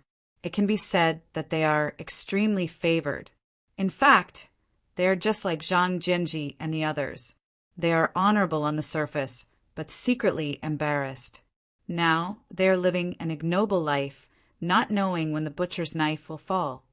As for you, Erling He." Li Longji slightly narrowed his eyes and said, "Erling, you are already the general who supports the state at such a young age, and you are about to reach the peak of the military. The emperor also favors you very much." Yang Fan smiled bitterly and said, I really don't want to be the second Zhang Genji. Li Longji said sadly. My father doesn't want to either. But it can be foreseen that when the Wei clan gains a more stable footing, it will be an extravagant hope for us to seek temporary peace. The knife has already been placed on our necks. Yang Fan slowly and forcefully nodded his head and said, This is exactly the reason why I invited Erlang to meet me. I don't want to sit and wait for death. I believe Erlang doesn't want to either. The Wei clan is holding the emperor in their hands, and they are wantonly nurturing the Wei clan's henchmen. Given enough time, we will no longer have the strength to resist. Li Longji happily said, Great minds think alike. If one doesn't think far ahead, he will definitely have immediate worries. Now that the Wei clan is sharpening the knife, if we still have any illusions in our hearts, we can only wait until the knife is sharpened. Then they can cut off our heads. But Li Longji gave Yang Fan a deep look and said, Erlang, to tell you the truth, the strength I have at hand is actually very limited. It's not enough to accomplish anything. The reason why I want to accumulate strength is because I don't want to die a cowardly death. But now that I have been invited by Erlang to discuss the grand plan, I want to know, what kind of help can Erlang give me? Chapter 1169. Yang Fan was quiet for a few moments, then indifferently spat out, 10,000 cavalry! Li Longji's inky, sword-like brows slightly rose as he said, 10,000 cavalry? Aren't these 10,000 cavalry already under the control of the Wei clan? Yang Fan smiled and said, Controlling an army and replacing the main commander of an army with one of your own are two different things. These 10,000 cavalry were single-handedly established by this Yang. Although Yang Fan is no longer in office, it hasn't been long since he left office, so he still has some prestige. As for the Wei clan's party, although they have the 10,000 cavalry under their control, and even have the winged cavalry to keep them in check, Wei Xian and Wei Bo have never been soldiers or fought in battle. They only know how to use harsh punishments and harsh laws to control their subordinates. As a result, they have not been able to raise the morale of the army and have instead caused their subordinates to become disloyal and disloyal. This Yang still has some friendship with the generals in the army. If this Yang were to step forward and communicate with them, if someone qualified to assume command of the army were to step forward and preside over the situation, I am confident that those hot-blooded men will make the wisest choice. Li Longji slightly narrowed his eyes, a sharp light occasionally flashing through them. He was currently evaluating and digesting the information Yang Fan had told him, and his angular and square face appeared solemn. Yang Fan calmly gazed at him, his pursed lips revealing several fine and distinct lines, causing his face to exude an expression of determination and decisiveness. On this contemplative face, there was a maturity that did not quite match his age. Yang Fan continued, Although Wei clan is holding the absolute power now, but their foundation is only concentrated in the capital, and it is only on the surface. At this point, they only need a surprise troop, and perhaps they can achieve great things. If this continues, it will truly be impossible to stop. Li Longji gave a slight nod, his thoughts frantically racing. He agreed with Yang Fan's view. He also knew that once the Wei clan's party gained even greater power and absolute control over the political situation, they would never let the prince of Xiang's branch go. At that time, his father, his brothers, his sisters, the entire prince of Xiang's branch would be uprooted. Yang Fan had undoubtedly developed this sense of crisis, which was why he wanted to advance and retreat together with him, a fellow sufferer. Li Longji was mainly thinking about whether there was any possibility of success after joining forces with Yang Fan. At present, he was accumulating power in Luzhou. Back in the capital, he had also made a group of brothers whom he could entrust his life to. However, he knew that this power was not enough to protect himself, let alone counterattack. Back then, he had only been constantly seeking power, not because he had delusions that he could resist the imperial court with his weak power. It was merely an instinctive reaction in the face of danger, as well as an indignant anger. However, What if they added the power of 10,000 cavalrymen? Li Longji thought to himself, with my salary, it's naturally not enough to recruit more people. However, I now have Zhang Li, Sun Long, Pei Yao, and other wealthy merchants from the western regions who have pledged their allegiance. They've been pushed aside and bullied by the Longxili clan. Now that they've moved to Lu province, they've already pledged their allegiance to me. These merchants who have long resided in the restless lands of the western regions are different from the merchants of the central plains. They are more willing to take risks. As long as I agree to enough conditions for them, I'm confident that they will spare no expense to help me. With their financial support, I can recruit even more warriors and buy even more people. If I add on the army of 10,000 cavalry, if things go smoothly, 1,000 people will be enough to topple the regime. 10,000 people is an enormous capital. It's worth the risk. Time waits for no man. At this thought, Li Longji suddenly opened his eyes and stared at Yang Fan. He sternly said, "Great General, can you persuade 10,000 cavalry to defect? How confident are you?" In his nervousness, Li Longji couldn't help but revert to the respectful title of Great General he used for Yang Fan. By addressing him this way, he emphasized his status and use. The army, that was the only guarantee of success. Yang Fan lowered his head in thought, then slowly raised his head. 70%. Li Longji closed his eyes, then opened them again. He let out a long exhale and emotionally said, 30% is worth the gamble. Great General Yang, if this matter succeeds, my Prince of Xiang's lineage will not disappoint General. If I violate this oath, may the heavens and earth hate me, and may even gods and ghosts attack me. Princess, please wait a moment. This servant will go. There's no need. This princess will go see Imperial Mother. Princess Annel did not wait for the eunuch to say anything. She arrogantly waved her hand and walked in with her chest held high, exuding a graceful bearing. She wore an extremely gorgeous dress woven from the feathers of hundreds of birds. The dress had also cleverly used the different colors of the feathers to weave flowers, birds, and beasts of all sizes. Some were as big as a fist, some as small as a grain of millet. It could be said to be an exquisite work of art. Under the moon and under the sun, this kind of dress looked different. Even if it was under the same sunlight, it would still undergo all sorts of changes at different angles and in different intensities of light. Seeing the astonished and curious gazes of the palace maids and eunuchs she encountered along the way, Li Guo'er's vanity was greatly satisfied. She had finally obtained a dress of hundreds of birds that was not one bit inferior to the one from the Yang clan. Because it had taken far too much time to gather the materials, design, and workmanship, even though Enlil had offered 3 times the price of the dress that Yang Fan had bought, she had only obtained it today. Princess Annel impatiently put on this dress and rushed to the imperial palace. She wanted to ask her mother to hold a grand banquet at the still incomplete Dingkanchi, inviting all the princesses, emblems, and daughters of the diplomatic envoys. At this banquet, she could display her unique feather dress. Yes, unique. Of course, the Yang family also had a feather dress like this, but the Yang family had never worn it in the streets. And Lu had enough confidence that she would be in the limelight at the banquet and cause countless women to look at her with astonished and envious gazes. As for the Yang family, and Lu smiled coldly, there would be a day when she would have Yang Fan die without a burial.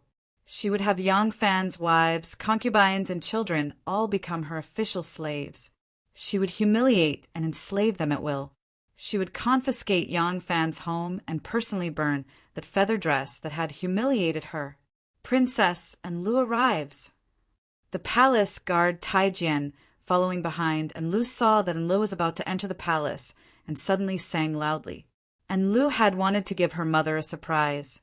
Hearing him shout, she couldn't help but glare at him reproachfully. However, she didn't make things difficult for her mother's confidant. On the bed in the palace, Empress Wei was lying on a pillow with her legs spread apart. There was a person leaning under her dress, only the lower half of her body was exposed. Occasionally, she would make smacking sounds. Empress Wei's face was full of spring, her eyes were like silk. She was gritting her pearly white teeth and seductively enduring Ma Chinka's tongue. When she suddenly heard this shout, her expression changed. She quickly sat up and said, "Get up quickly, Gu'er is here." Li Qiang held the zither in her arms. Her mind was in a daze. It was very easy for a young girl who was experiencing her first awakening of love to develop a favorable impression towards a handsome, mature, successful man of the opposite sex. If the two of them had many special experiences, and that man was the only man of the opposite sex that she could interact with regularly, some things would come naturally. Moreover, even though the rumors and slanders about them were false, but if they were to be put on a show, it could turn the show into reality.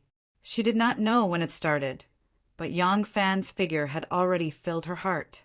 However, she was also clear that based on her status and identity, it was impossible for her to be with Yang Fan. A girl's shyness and reservation made it so that she could not even confess her love to Yang Fan. She could not help but feel sorry for herself. She subconsciously plucked the strings of the zither and unwittingly played that song again. The simple and unsophisticated music spread into the quiet room at the back.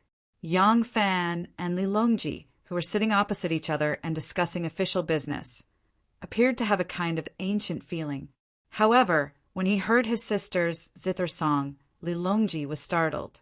Not only was Li Longji adept in both literature and martial arts, he was also well versed in the four arts of zither, chess, calligraphy, and painting.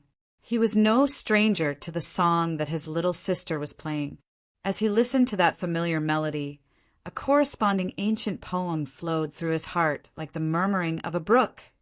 Indigo color, leisurely in my heart. Even if I do not go, Xining will not have a voice. Indigo Zipei, leisurely in my thoughts. Even if I do not go, Xining will not come.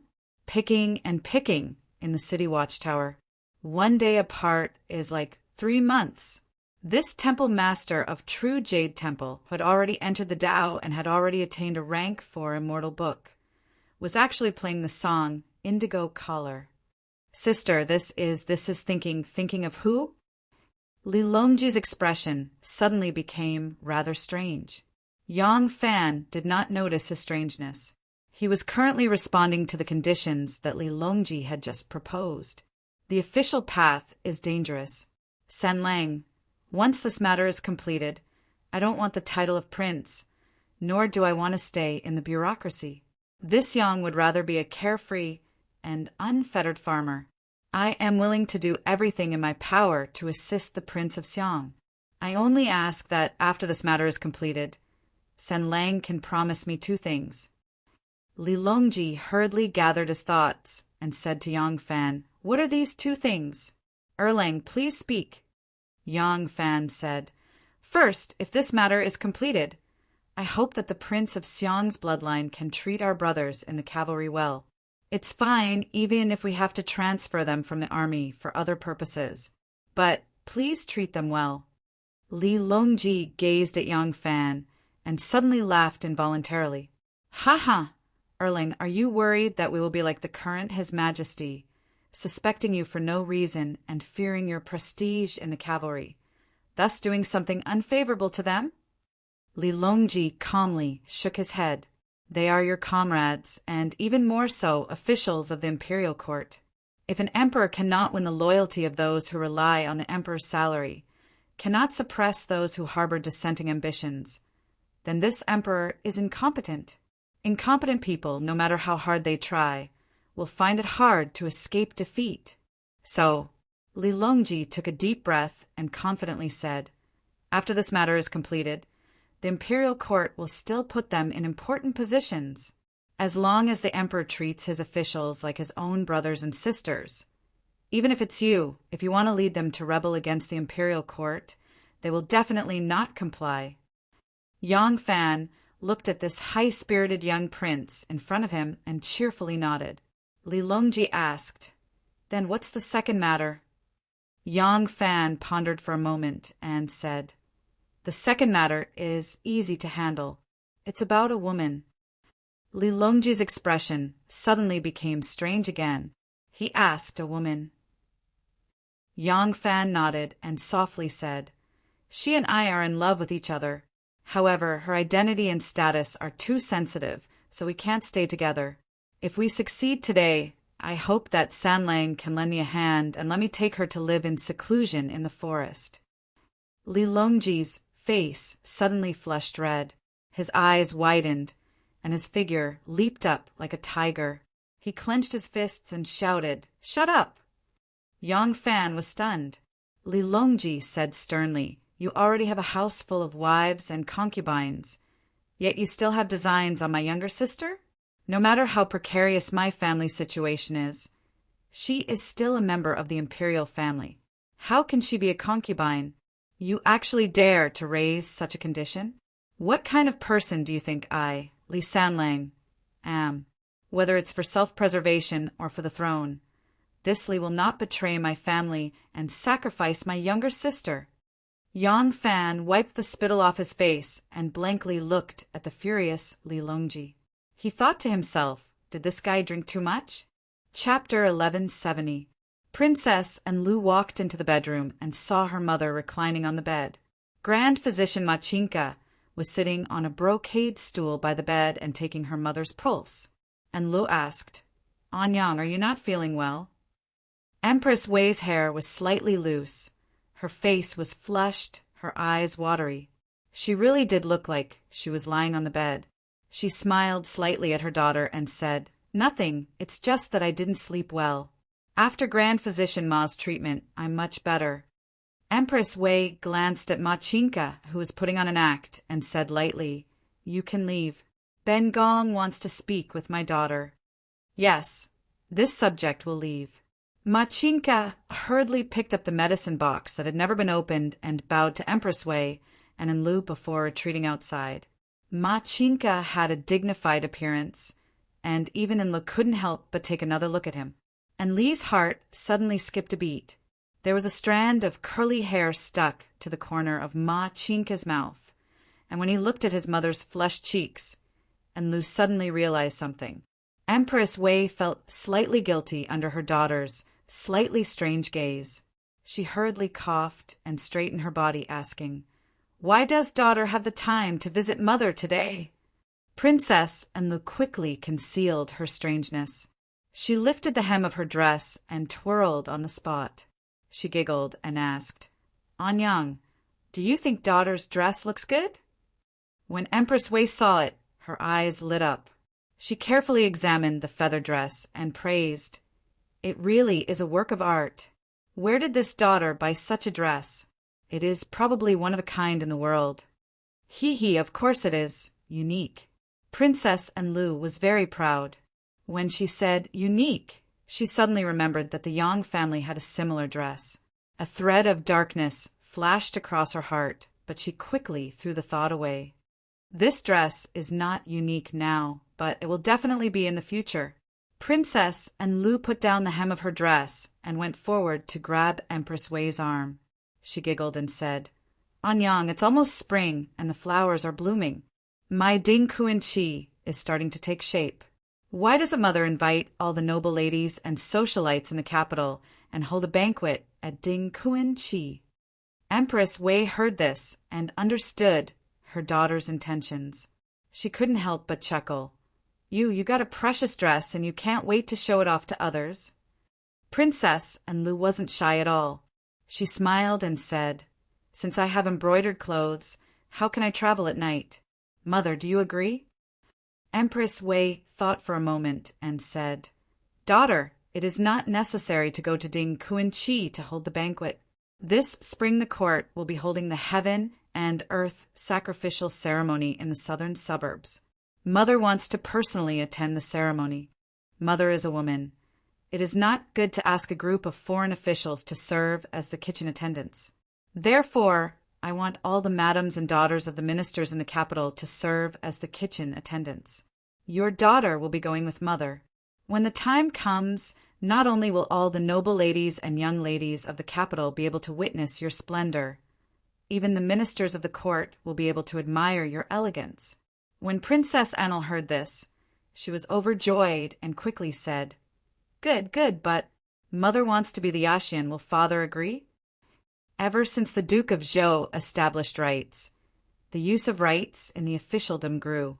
Even now, the specific steps of every ceremony contained rich political meaning. This was even more so for a grand ceremony like the heaven and earth sacrificial ceremony. All along, the heaven and earth sacrificial ceremony was always the son of heaven responsible for the first offering, the ministers and officials responsible for the second offering. If the crown prince was present, under normal circumstances, the crown prince would be responsible for the second offering. This rule was once broken by Emperor Gaozong and had Empress Wu Zetian be the second offering. Wu Zetian also made an exception and threw the then crown prince, Li Dan, to one side and had the king of Wei, Wu Qingxi, be responsible for the second offering. These two events had caused an intense debate in the court. That was why Enlil asked this question. Empress Wei twisted the corner of her mouth and said disdainfully, "Your older brother, Chongrun, was killed by Tian Empress long ago. The successor, Crown Prince Chongjun, is an animal who wanted to kill his father and mother and has been executed. Zhongfu is unfilial and has been sent to Lingnan. As for Zhong Mao, he is still an ignorant child. Other than mother, who else is fit to be the second offering?" And Lu giggled and pointed at the tip of her nose, saying, "Of course it is me. Mother, I am your biological daughter. Zhongfu and Zhong Mao are both Shu sons and have low status. They are not related to mother by blood. Could it be that mother still wants to choose a crown prince from among them?" And Lu sat down next to Empress Wei and said, "Look, Zhongjun was not born by you. How did he treat you after becoming the crown prince? He actually wanted to send troops to kill his mother. Mother, now that I have even had a female emperor, why can't daughter be the crown princess? We are one family. Rather than letting Zhongfu or Zhong Mao be the crown prince and letting mother down when they are fully fledged, Anyang should persuade a father to appoint daughter as the crown princess. We are close relatives. Daughter is the one who is truly filial to you." Empress Wei glared at her and said angrily, "Preposterous! This kind of matter, even the emperor cannot make a decision on his own. You want to be the crown princess? Will all the civil and military officials in court agree? Your father can't be without scruples." And Lu said with disdain, "What civil and military officials are there? Right now, aren't all the civil and military power in our hands? Whoever dares to disobey, we will use swords to force them to obey.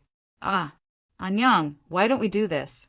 And Lu said excitedly, "Anyway, father does not like to be in charge of government affairs. Right now, most of the government affairs are managed by mother. Why don't father give the throne to Anyang? Father will be the grand emperor. Mother will be the emperor. Then daughter will be the crown princess. Isn't it logical?" Empress Wei poked her forehead lightly and said with a smile, You are really indulging in the wildest fantasies. This melon head of yours. What kind of muddled ideas do you think of all day?" As Empress Wei said so, her heart suddenly moved. That's right. The Political Affairs Hall, the 6 ministries, and the Imperial Guards of the North and South are all in my Wei clan's hands. Why can't I really be the Empress? Madame Wei and Li Xian had already cooled their relationship as husband and wife, and from the bottom of her heart, she looked down on Li Xian.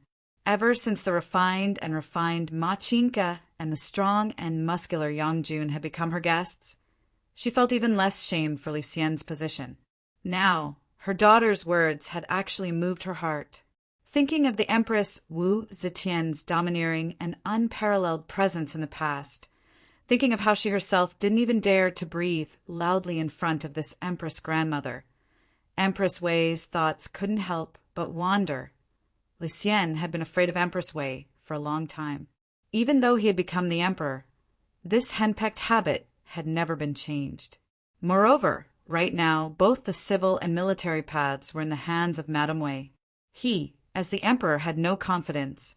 However, when Zhang Jianji and the other 5 meritorious officials had become complacent and overstepped their bounds, Li Xian was unable to restrain his anger. When his blood brothers and sister held great power, he was wary. Now, the entire imperial court was surnamed Wei, but he didn't have the slightest bit of suspicion or fear.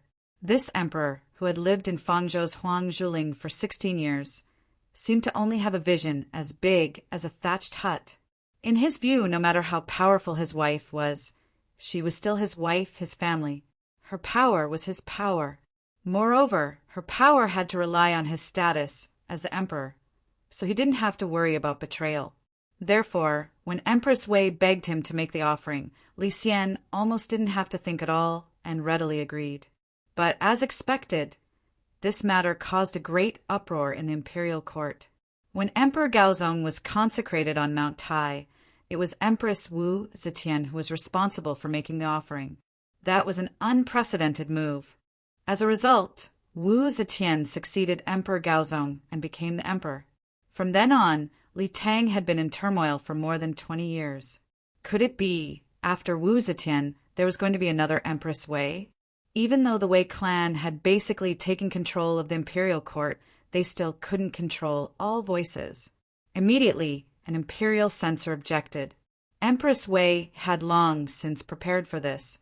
She immediately arranged for someone to quote scriptures and say that it was an ancient custom for the empress to participate in the grand ceremony.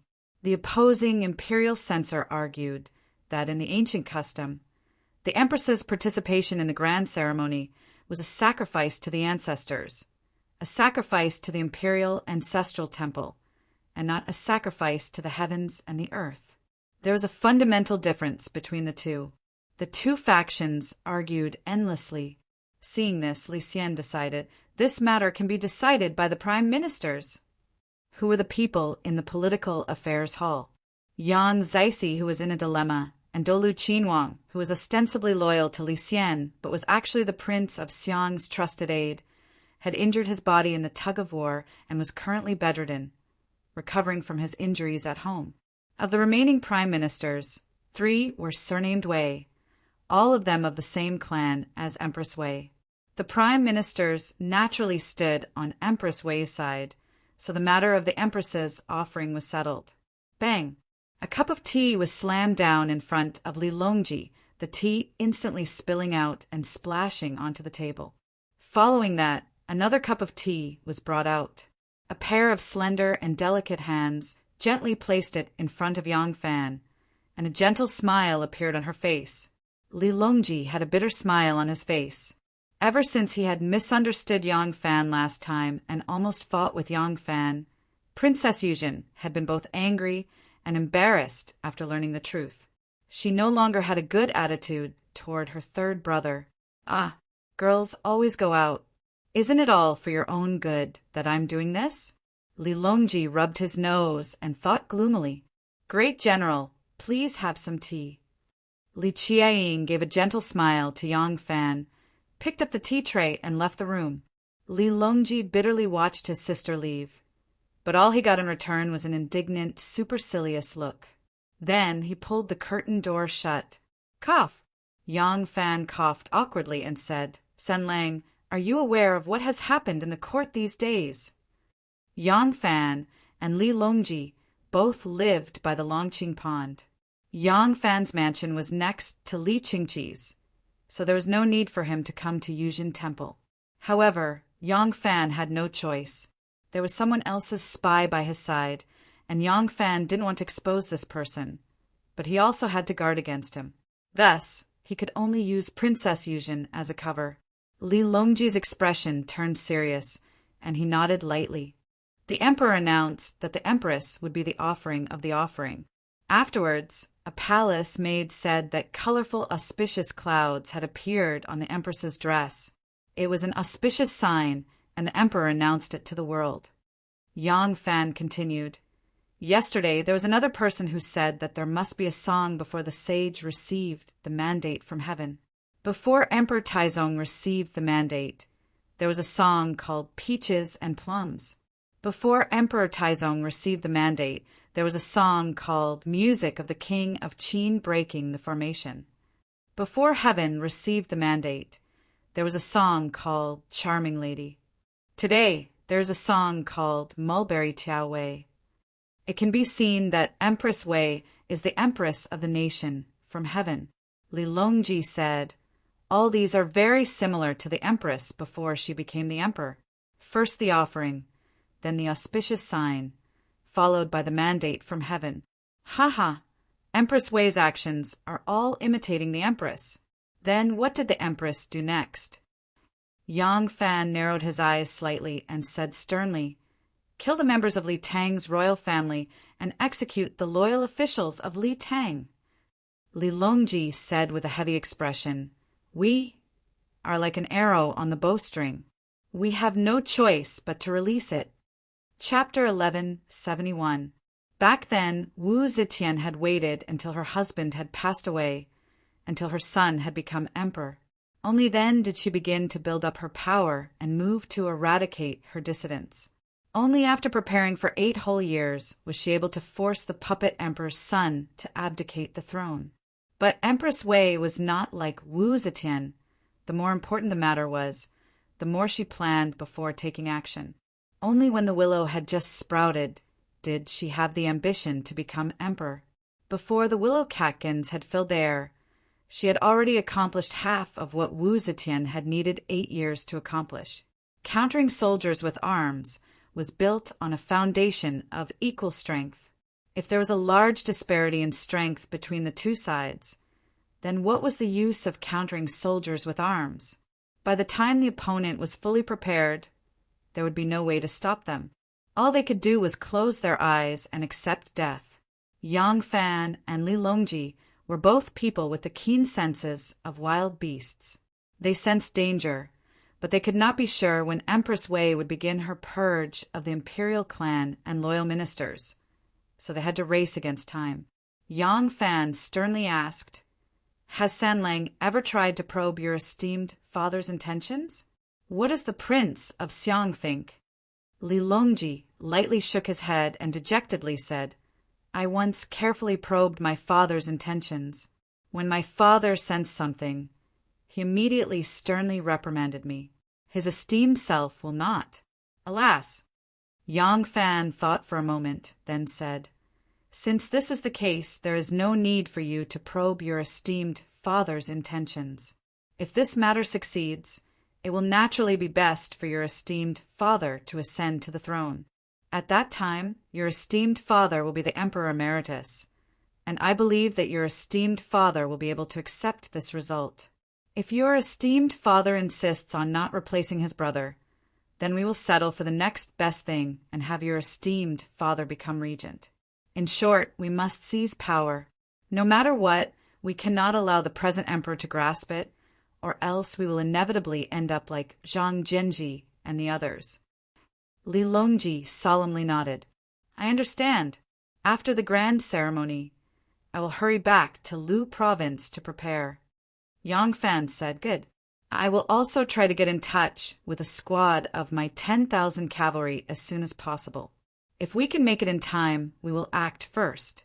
If we can't, we will begin our preparations early so that we won't be unable to fight back when the butcher's knife is upon us. Li Longji said, well, after I return to Luzhou, I'll leave my father to you. Yang Fan understood and said, be at ease. If Empress Wei suddenly strikes a vicious blow, Xue Chongjian and I will do our utmost to escort the Prince of Xiang and Princess Taiping out of Chang'an and defend the northern lands. We might be able to fight back. Li Longji cupped his fists towards Yang Fan and bowed solemnly. Yang Fan returned the greeting solemnly. This bow was a promise of life and death. The southern suburbs' grand ceremony was held as scheduled. For Li Xian, such a solemn and dignified great ceremony of heaven and earth was just a game he used to make his wife and daughter happy. But for Wei Ho, it was of great significance. Wu Zetian had only obtained the right to preside behind the curtain 5 years after she was conferred the title of empress, and this was because Emperor Gaozong Liji's rheumatism had made him dizzy and unable to attend to politics. so he had no choice but to entrust the Empress with the task. Empress Wei had smoothly obtained the right to preside behind the curtain when Li Xian had just become emperor. Wu Zetian had only obtained the right to preside behind the curtain 11 years after she was conferred the title of empress. Empress Wei had still walked ahead of Wu Zetian. As for the ballad of offering auspicious signs and accepting the mandate of the heavens, while Emperor Gaozong Liji was alive, Wu Zetian would never have dared to do such a thing. But Empress Wei had done the same. Empress Wei was filled with pride. She felt that she was even more outstanding than her mother-in-law, Wu Zetian. It was even easier for her to become empress than it was for Wu Zetian. Once ambition sprouted, in this environment extremely suitable for growth, it almost instantly grew into a towering tree. In the 4th year of Jinglong, the grand ceremony in the southern outskirts, the Son of Heaven offered his first offering, the Empress offered her second offering, and the noble women and daughters accompanied them. After the grand ceremony, the Emperor declared a general amnesty, pardoning the exiles. After the ceremony, the Son of Heaven returned to court. The Prince of Xiong, Taiping, and the other important ministers accompanied him, while everyone else dispersed in a hubbub. When those noble women and daughters first heard that they were going to accompany the Empress in the grand ceremony, they thought it was a very interesting matter. But after this grand ceremony, their faces were covered in grease and sweat, their makeup was ruined, and their feet were sore. They truly complained incessantly. Once the grand ceremony was over, they all climbed into their carriages and returned to their manners. Li Qingqi and his brothers first went into their carriages to change out of their heavy and old-fashioned ceremonial robes and put on casual robes before riding off again. After riding along the official road for a while, Li Longji suddenly pulled on the reins and gazed into the distance. Li Longfan asked in surprise, "San Lang, why aren't you going?" Li Longji replied, "You guys go back first. I want to walk by myself." After saying this, Li Longji kicked his stirrups and whipped his horse. He charged out of the official road and galloped into the wilderness. Li Longfan anxiously called out, "Third brother!" He turned his horse around and wanted to chase after him, but Li Qingqi anxiously called out, "Lao Wu, stop!" Li Qingqi gazed in the direction Li Longji had gone and gently shook his head. He sighed and said, "Don't worry about him. Let him go by himself and relax." Among these brothers, only Li Qingqi had a rough idea of what San Lang was doing. He knew that this brother of his, who had yet to reach adulthood, bore a heavy burden on his shoulders. But he knew that his talent was not as good as his third brother's. There were some things that he, as the eldest brother, could not shoulder. He could only silently pray in his heart that his third brother could succeed. Li Longji whipped his horse in a hurry. His steed was extremely handsome, but under its master's urging, it shot off like an arrow from a bow. In just a few moments, it had disappeared without a trace. Li Longfan looked in bewilderment in the direction his third brother had gone, then turned his horse around and returned to the ranks. "Hiya! Hiya! Hiya!" Li Longji, one man and one horse, galloped as if they were flying. The horse arrived at Kunming Lake and was greeted by the boundless blue waves. His chest felt free, and the heavy pressure that had been pressing down on his chest suddenly turned into a mass of turbid air. He forcefully exhaled it, and only then did he feel much better. Li Longji dismounted and led his horse forward, pacing back and forth on Kunming. Everywhere he looked, there were blue waves and green trees, as if they were from a painting. Li Longji's depressed mood gradually relaxed in this picturesque scenery. A grassy slope appeared in front of him. On the side was a large tree with a canopy like the clouds. The leaves were all fresh green, reflecting the sunlight and giving off a light yellow color. A shallow ditch had been dug in the grass to divert the lake water. A dozen or so finely dressed youths were sitting on both sides of the shallow ditch, surrounded by pretty maids. Obviously, they were all children of either rich or noble families. Li Longji stopped in front of that grassy slope. Less than a foot in front of him was the small ditch that diverted the lake water. The lake water flowed leisurely, and a wine cup was floating on the surface of the water. The cup was filled with fine wine. A young man who was about 6 or 7 parts drunk saw Lilongji. He saw that although he was only one man and one horse, his appearance was handsome, and he looked like a talented person. He couldn't help but have a good impression of Lilongji. He raised his cup to Lilongji with a smile, and in a clear voice said, "Meeting is fate. Why don't you drink a cup?" Lilongji saw their leisurely and carefree appearance, and his nervous heart was even more relaxed. He smiled slightly and let go of the reins, letting the horse go to the side to nibble on the grass. He stooped down and picked up the cup of wine from the water. He raised it to the hospitable young man and drank it in one gulp. The young man saw that he was straightforward, clapped his hands, and laughed. "What a wonderful man! Since you are alone, why don't you sit with us and drink a few cups?" Lilongji was very pleased with this person's frankness, so he walked over and sat next to him. The young man giggled and said, "Huanyun, why aren't you pouring wine for this Lang Jun?" The pretty maid standing next to him immediately knelt down and poured wine for Lilongji. Lilongji sat cross-legged, his expression calm, and there wasn't the slightest bit of uneasiness. Looking at all the young men present, only Lilongji was as handsome as jade.